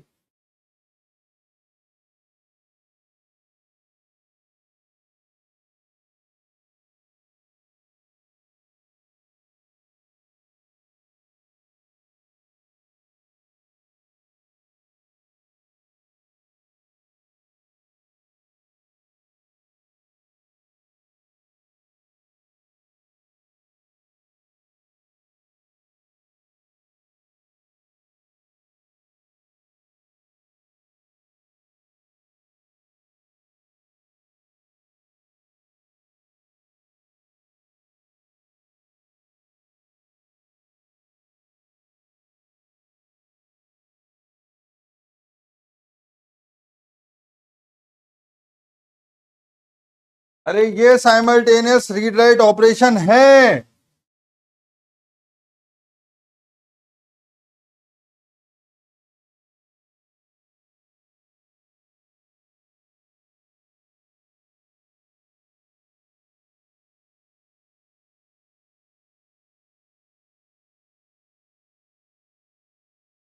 यार आंखें बंद करके काम मत करा करो, डेफिनेशन पढ़ा करो। जो आदमी डेफिनेशन में से दूर भागता है ना, उसका जीवन में वैसे ही कोई भला नहीं होता। डेफिनेशन पढ़ने में क्या दिक्कत है? क्या if transaction T2 updates the data item A already read by an uncommitted transaction T1, तो T2 जिस डेटा आइटम ए को अपडेट कर रहा है, कि उसको ऑलरेडी एक अनकमिटेड ट्रांजेक्शन T1 ने रीड किया हुआ है? T2 जिस डेटा आइटम ए को अपडेट कर रहा है, क्या उसको ऑलरेडी किसी अनकमिटेड ट्रांजेक्शन T1 ने रीड किया हुआ है? सर खुद T2 ने भी रीड किया हुआ है तो क्या? खुद T2 ने भी रीड किया हुआ है तो क्या? लेकिन कोई अनकमिटेड ट्रांजेक्शन T1 ऐसा है तो ना जिसने रीड किया हुआ है।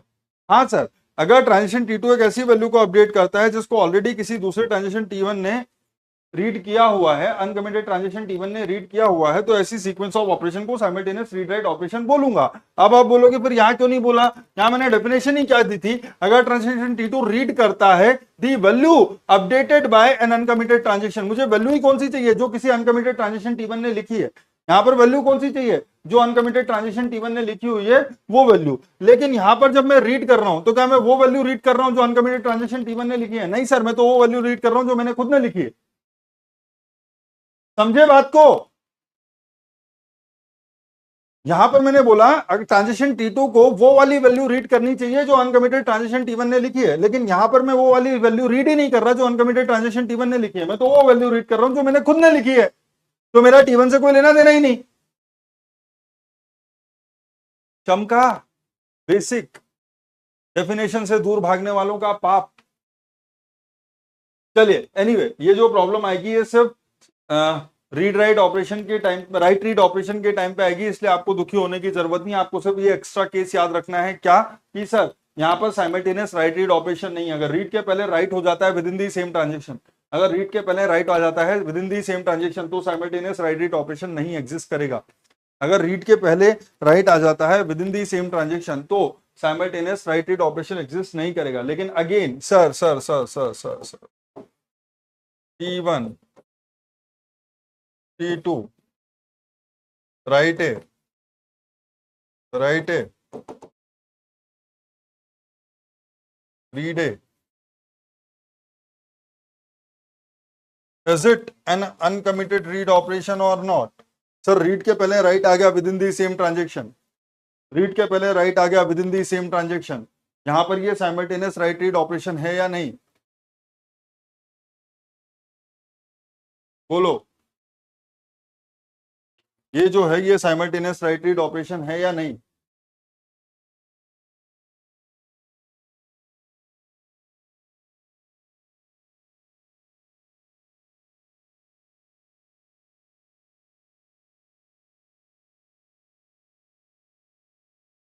यहाँ साइमल्टेनियस राइट रीड ऑपरेशन है या नहीं?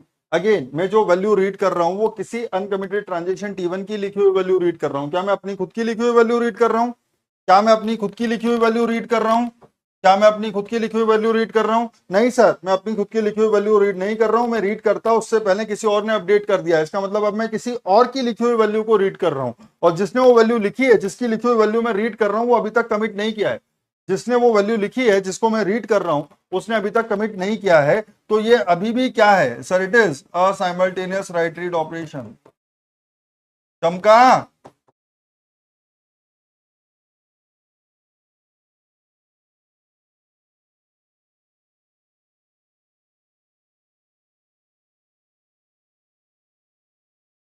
बोलो अच्छे से, चमका कि नहीं चमका?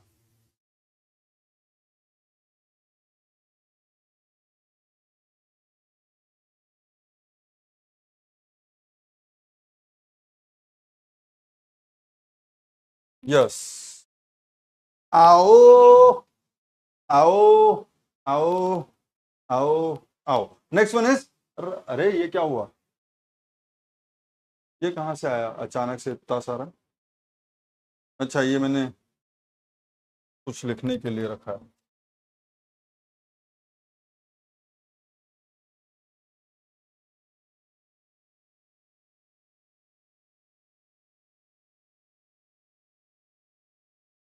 Again, same definition. A schedule is said to have WR problem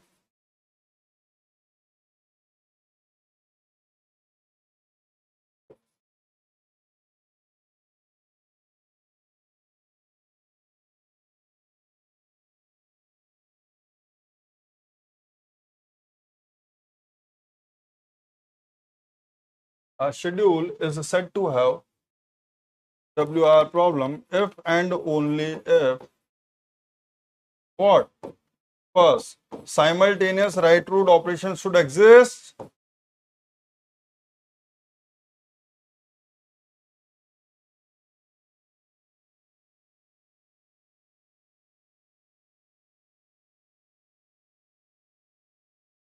Simultaneous right read operation should exist. जरूरी है, दोनों चीजें होनी चाहिए। And schedule must be a non-serializable schedule.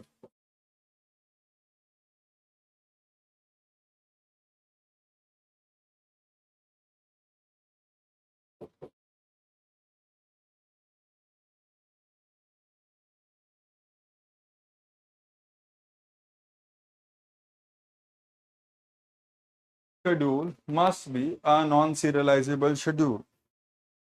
ये हो गई चल दो बातें। अब आता है WW problem, that is write after right problem.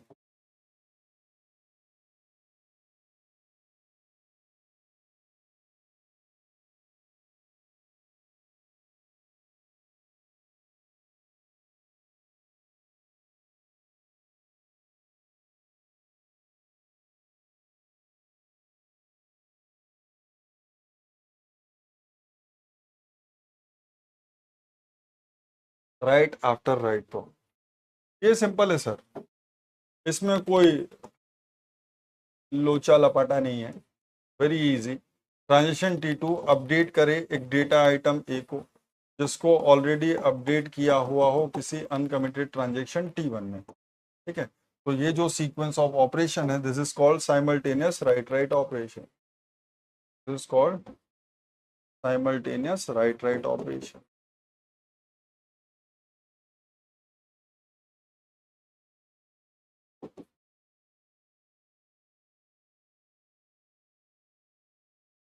See definition. So if transition T2 updates the data item A,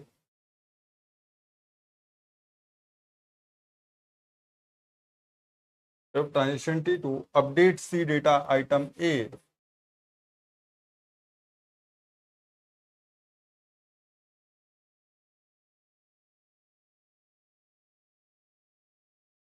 already updated by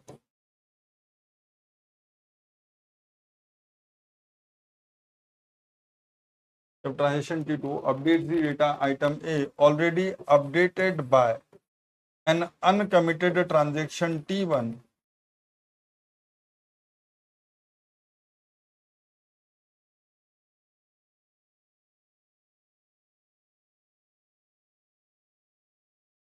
already updated by an uncommitted transaction T1, then sequence of operation is called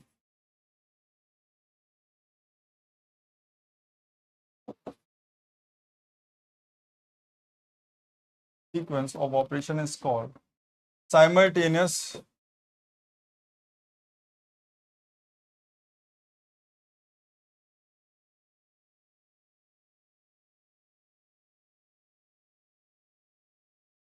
right right operation.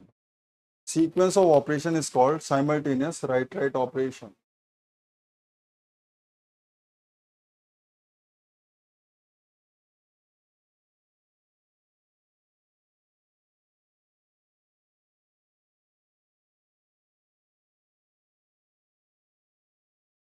Sir अगर यहां पर ये write operation perform होता, उससे पहले ये commit कर जाता, उससे पहले ये कमिट कर जाता तो obviously it is not a simultaneous write write operation.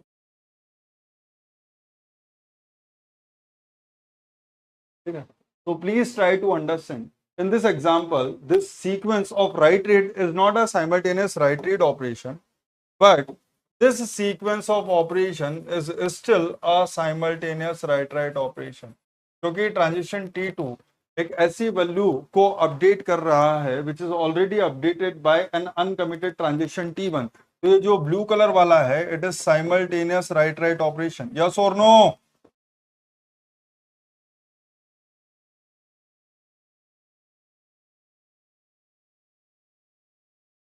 This is simultaneous write-write operation. Here also, the transition T1 updates the data item A, which is already updated by an uncommitted transition T1. So there is also simultaneous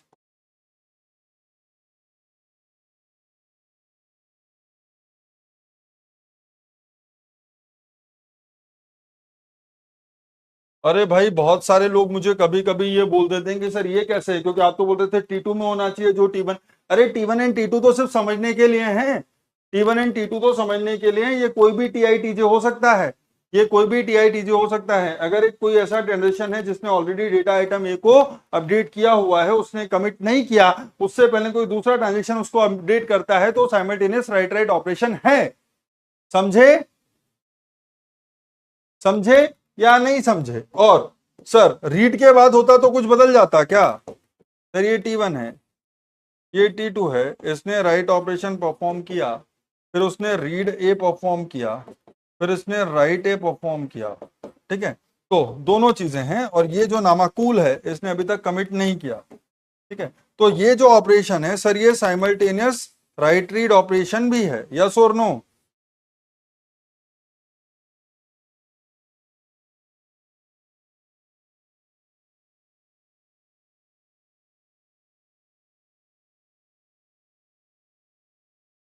ये simultaneous write read operation है या नहीं? T2 reads the value updated by an uncommitted transaction. Sir ये लिख रहा है, बाद में लिख रहा है, पहले थोड़ी लिख रहा है।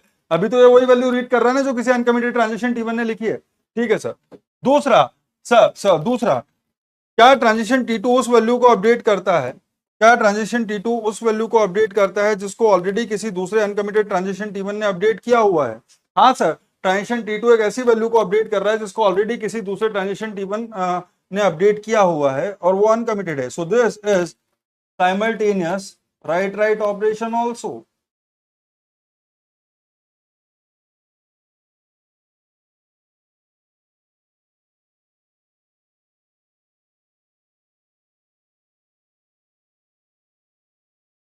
तो यहां पर साइमल्टेनियस राइट रीड भी है, साइमल्टेनियस राइट राइट भी है।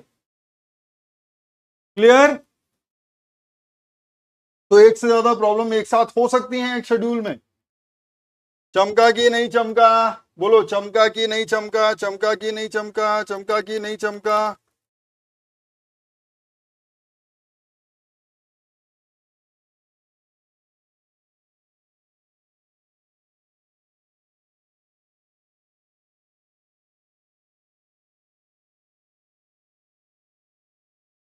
The only exception is with respect to simultaneous write read, कि रीड के जस्ट पहले अगर राइट आ गया, इसका मतलब प्रीवियस राइट और इस रीड के बीच में अगर ट्रांजेक्शन T2 का अपना खुद का राइट आ गया तो फिर वो साइमल्टेनियस राइट रीड ऑपरेशन नहीं होगा, अदरवाइज हर जगह सारे टाइप के ऑपरेशन होंगे। ठीक है, चलो आओ सर, कब बोलेंगे कि राइट राइट प्रॉब्लम एग्जिस्ट करती है?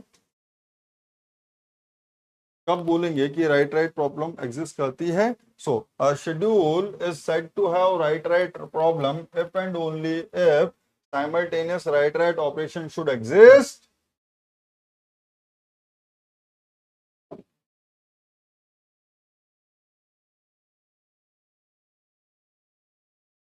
A schedule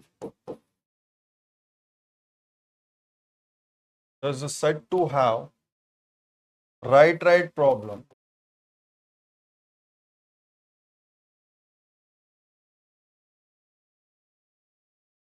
if and only if, कब कहते हैं आप schedule is set to have write write problem if and only if first simultaneous write operation should exist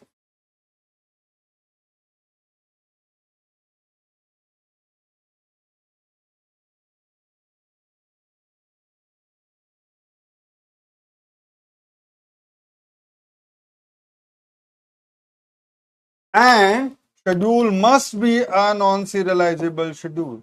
तो इन तीनों के लिए मैंने पहले ही बोल दिया था कि सर इन तीनों प्रॉब्लम के एग्जिस्ट करने के लिए जरूरी है कि शेड्यूल नॉन सीरियलाइजेबल शेड्यूल होना चाहिए, ठीक है। तो schedule must B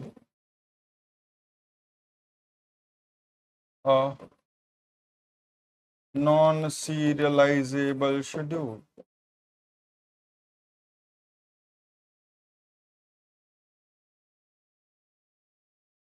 Schedule must be a non-serializable schedule.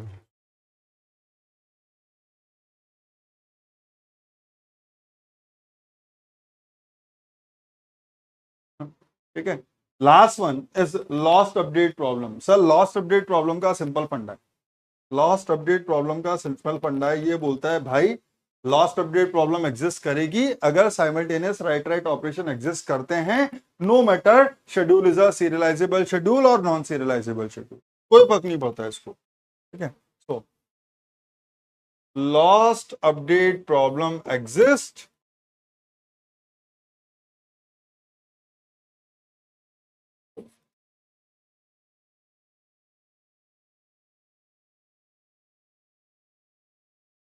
in a schedule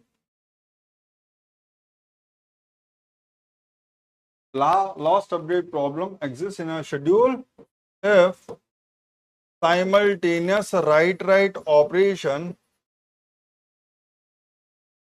if simultaneous write operation exists in the schedule.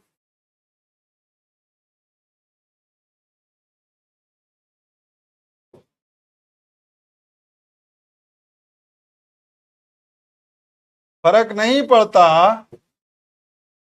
does not matter whether the schedule is a serializable schedule or a non-serializable schedule. Does not matter whether the schedule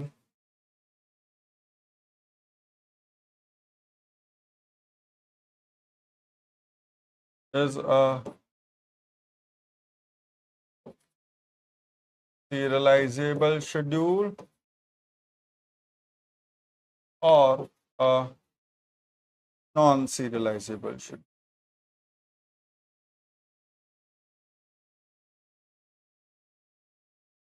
ठीक है, ये चीज important नहीं है from the lost update problem point of view. Sir already example तो दे ही चुके हैं ना, ऑलरेडी एग्जांपल तो दे ही चुके हैं, और ले लो, चलो आ जाओ एक और।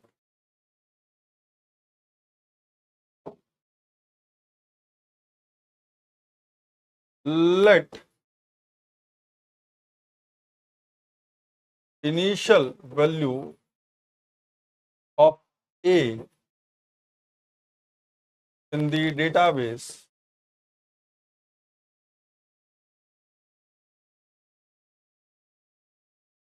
is equals to say some value 100, let's say some value 100, ठीक है, A equals to 100, ये कैसी है सर, दिस इज इनिशियली, ठीक है। अब मान लो कि मेरे पास दो ट्रांजैक्शन मचे T1 एंड T2, ठीक है। Transaction T1 has the write operation on data item A, transaction T2 has the write operation on data item A। ये अभी तक सब मस्त है, ये क्या है sir, simultaneous write operation.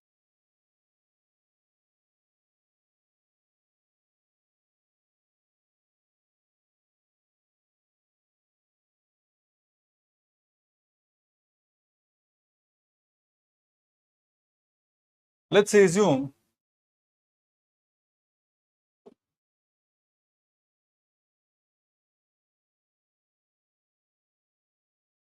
let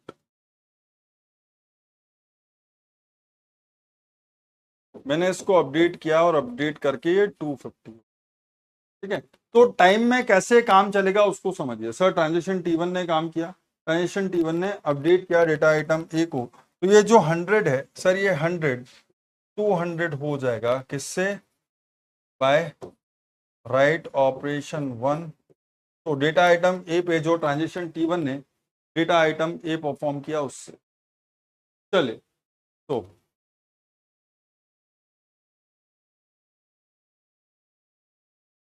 transaction log with respect to T1 will be what? Sir transaction log, ये इंपॉर्टेंट चीज है, ये समझो। Transaction log with respect to T1 कि जब मैंने इसको रीड किया तब a डॉट ओल्ड था 100 और मैंने इस a की जो न्यू वैल्यू कर दी है डेटाबेस में वो क्या कर दी है 250, ठीक है। यहां पर आएगा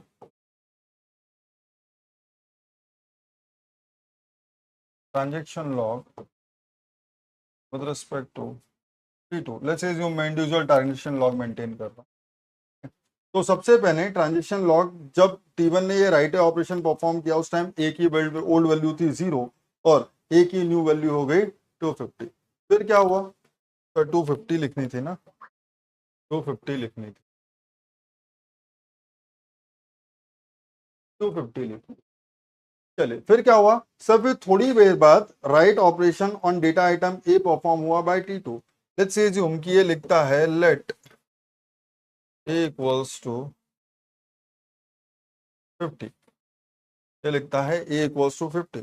तो इसके ट्रांजेक्शन लॉग में जब इसने a की वैल्यू को अपडेट किया उस टाइम पे a की ओल्ड वैल्यू क्या थी सर, जब इसने अपडेट किया तब ऑलरेडी a की ओल्ड वैल्यू 250 हो चुकी थी, तब a की ओल्ड वैल्यू ऑलरेडी 250 हो चुकी थी और इसने a की जो न्यू वैल्यू लिखी है वो क्या लिखी है सर 50 लिखी है। इसने a की जो न्यू वैल्यू लिखी है वो क्या लिखी है 50 लिखी है। तो यहां पर ये जो वैल्यू है this 250 will become 50 by write operation on data item A by transaction T2. Now at this point of time, let's assume T1 fails.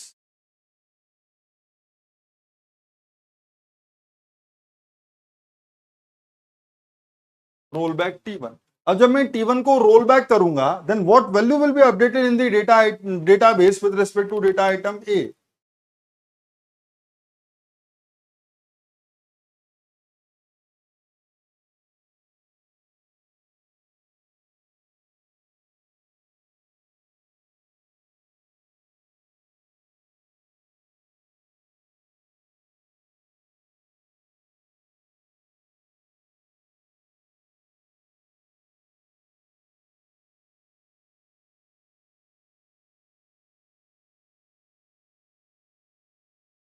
So A will be updated by the old value present in the transaction log of transaction T1. Yes or no? So अगर ये 100 हो गया, अगर ये 100 हो गया तो अगर T2 को पता ना चले तो T2 अभी भी क्या मान रहा है कि वैल्यू क्या है डेटाबेस में, सर वैल्यू है डेटाबेस में 50। So ultimately what happened, the value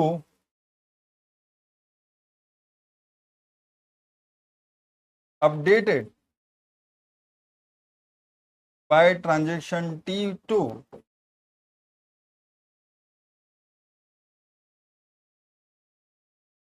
that is A equals to 50 is lost.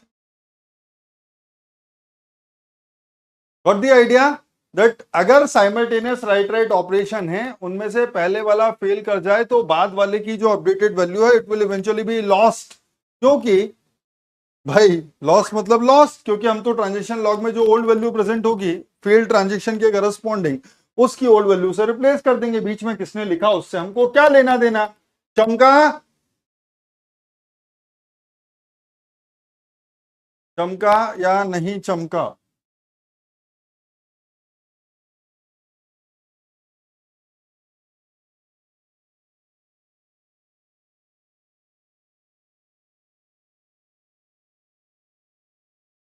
ठीक है। So that's what the lost update problem is. So अगर साइमल्टेनियस राइट ऑपरेशन है तो नो मैटर कि schedule serializable schedule है या non serializable schedule, कोई फर्क नहीं पड़ता। तो क्या मैं ये कह सकता हूं सर, दो सिचुएशन है सर, ये है शेड्यूल्स विथ WW प्रॉब्लम। तो सर जिन शेड्यूल में WW प्रॉब्लम है उनमें साइमल्टेनियस राइट राइट ऑपरेशन तो है ही, जिन शेड्यूल्स में WW प्रॉब्लम है उनमें साइमल्टेनियस राइट राइट ऑपरेशन तो है ही, और ये है schedules with lost update problem.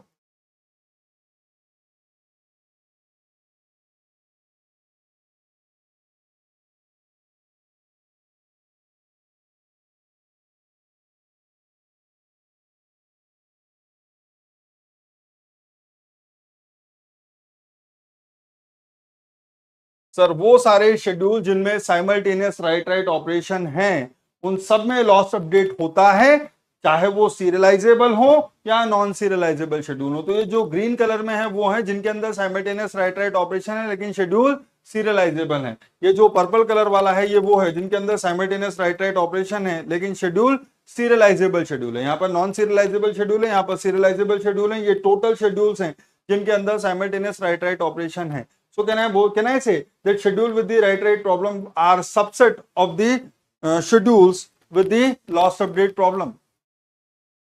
तो जिस भी शेड्यूल में राइट राइट प्रॉब्लम है उसके अंदर लॉस्ट अपडेट प्रॉब्लम तो है ही है, लेकिन हर शेड्यूल जिसमें लॉस्ट अपडेट प्रॉब्लम है उसमें राइट राइट प्रॉब्लम भी हो ये जरूरी नहीं है। Clear clear clear clear clear बोलो।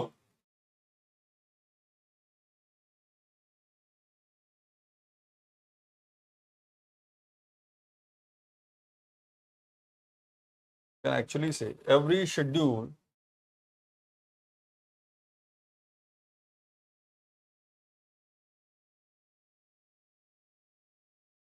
that have WW problem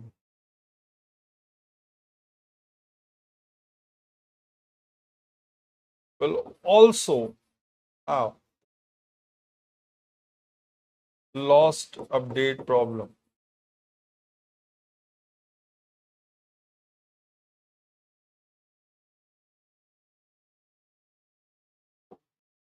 But a schedule with a lost update problem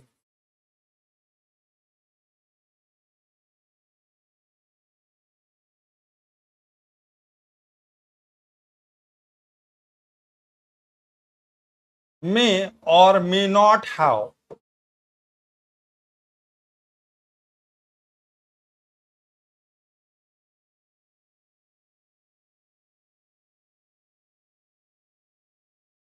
WW problem. Sir ये कौन से वाले हैं? These are basically non-serializable schedules.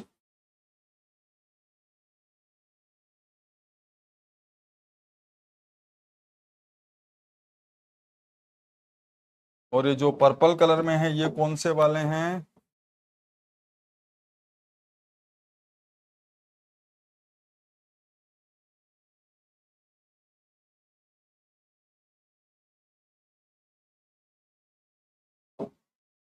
तो non serializable schedule plus simultaneous write write operation.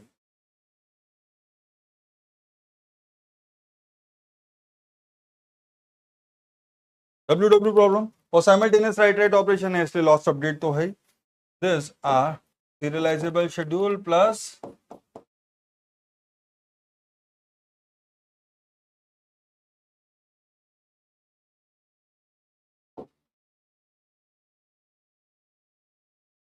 चलो। So this is it. We have discussed all the different types of problems that may exist because of concurrent execution of transactions. कल से हमारा जो core topic है वो start होगा classification of schedule. So we'll try to classify the schedule based on two different things. One is based on recoverability, another will be based on serializability.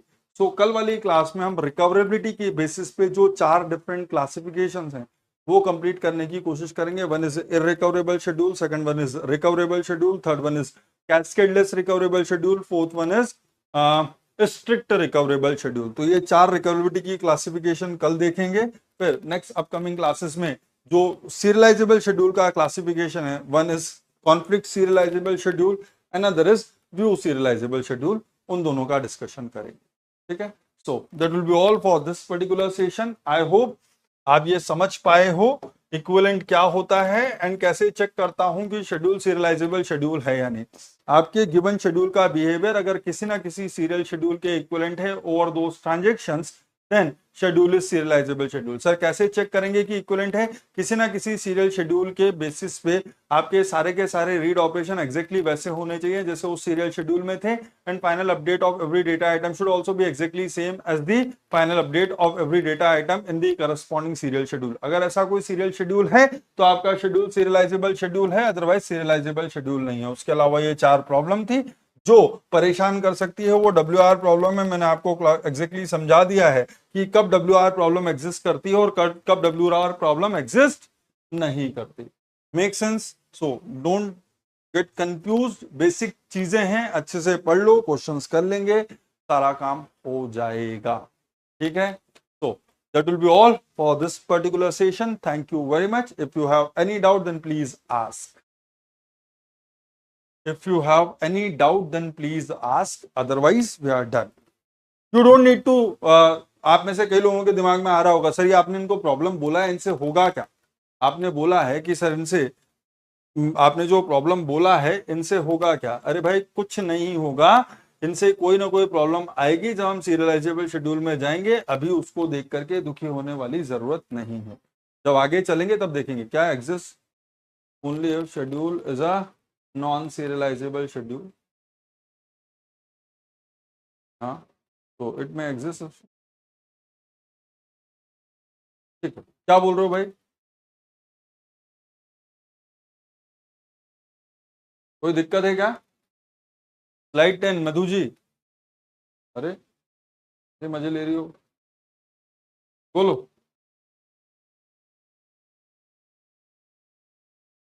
क्या करूं उसमें? 3 क्वेश्चन के मैंने पूरे सीक्वेंस बनाए, आपको सब क्लियर है, लेकिन एक बार अगर मैंने आप लोगों को थोड़ा सा समझाया कि हमेशा बना करके काम नहीं करेंगे, थोड़ा सा सोचो, तो एक ही में फेल गए। क्या दिक्कत है भाई? क्या दिक्कत है मधु बताओ।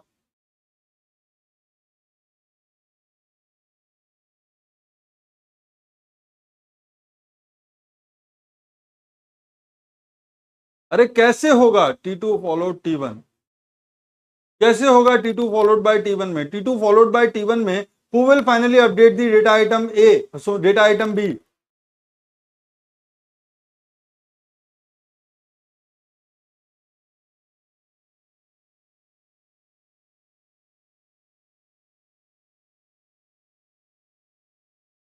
बोलो।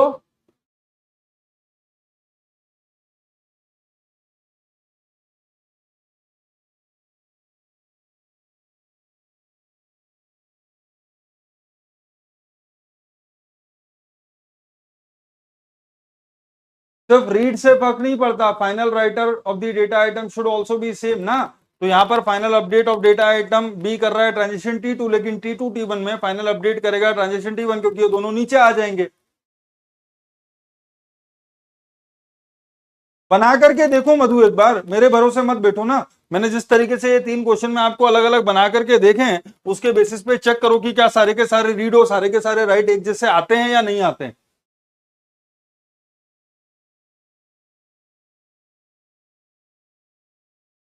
एक तो मैं शायद गंदा काम ये कर रहा हूं कि मैं, आप लोगों में से कई लोग ऐसे हैं जिनको आधी चीजें समझ में नहीं आ रही, इसलिए मैं स्पून फीडिंग करने की कोशिश कर रहा हूं। इतना मुझे बना करके ये सारी लिखने की जरूरत नहीं थी, मैं बोल करके भी कर सकता था, इससे वेस्टेज ऑफ टाइम है। लेकिन मैं फिर भी ये सोच रहा हूँ कि किसी का नुकसान नहीं हो, तो आप तो एकदम ही ये सोच रहे हो कि सारी चीजें लिख दूं बना दूं। ऐसा नहीं हो पाएगा भाई, ऐसा नहीं हो पाएगा। सोचोगे कब? जब तक सोचोगे नहीं, मेरे लिख देने से, आपके नोट्स रट लेने से गेट का एग्जाम नहीं निकलेगा। As simple as that.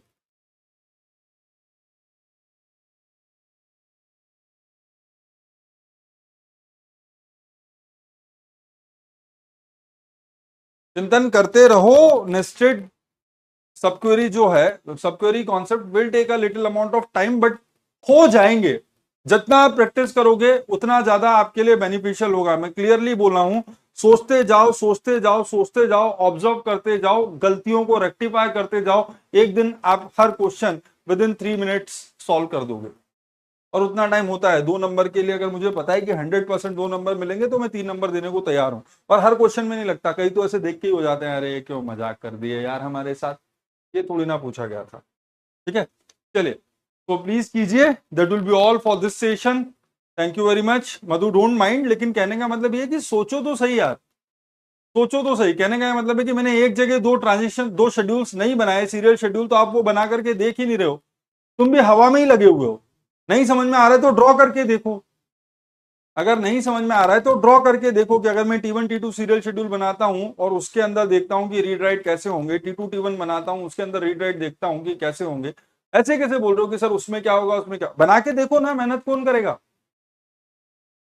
मेहनत कौन करेगा, बता देना 3। ठीक है, चलिए, thank you very much, bye bye.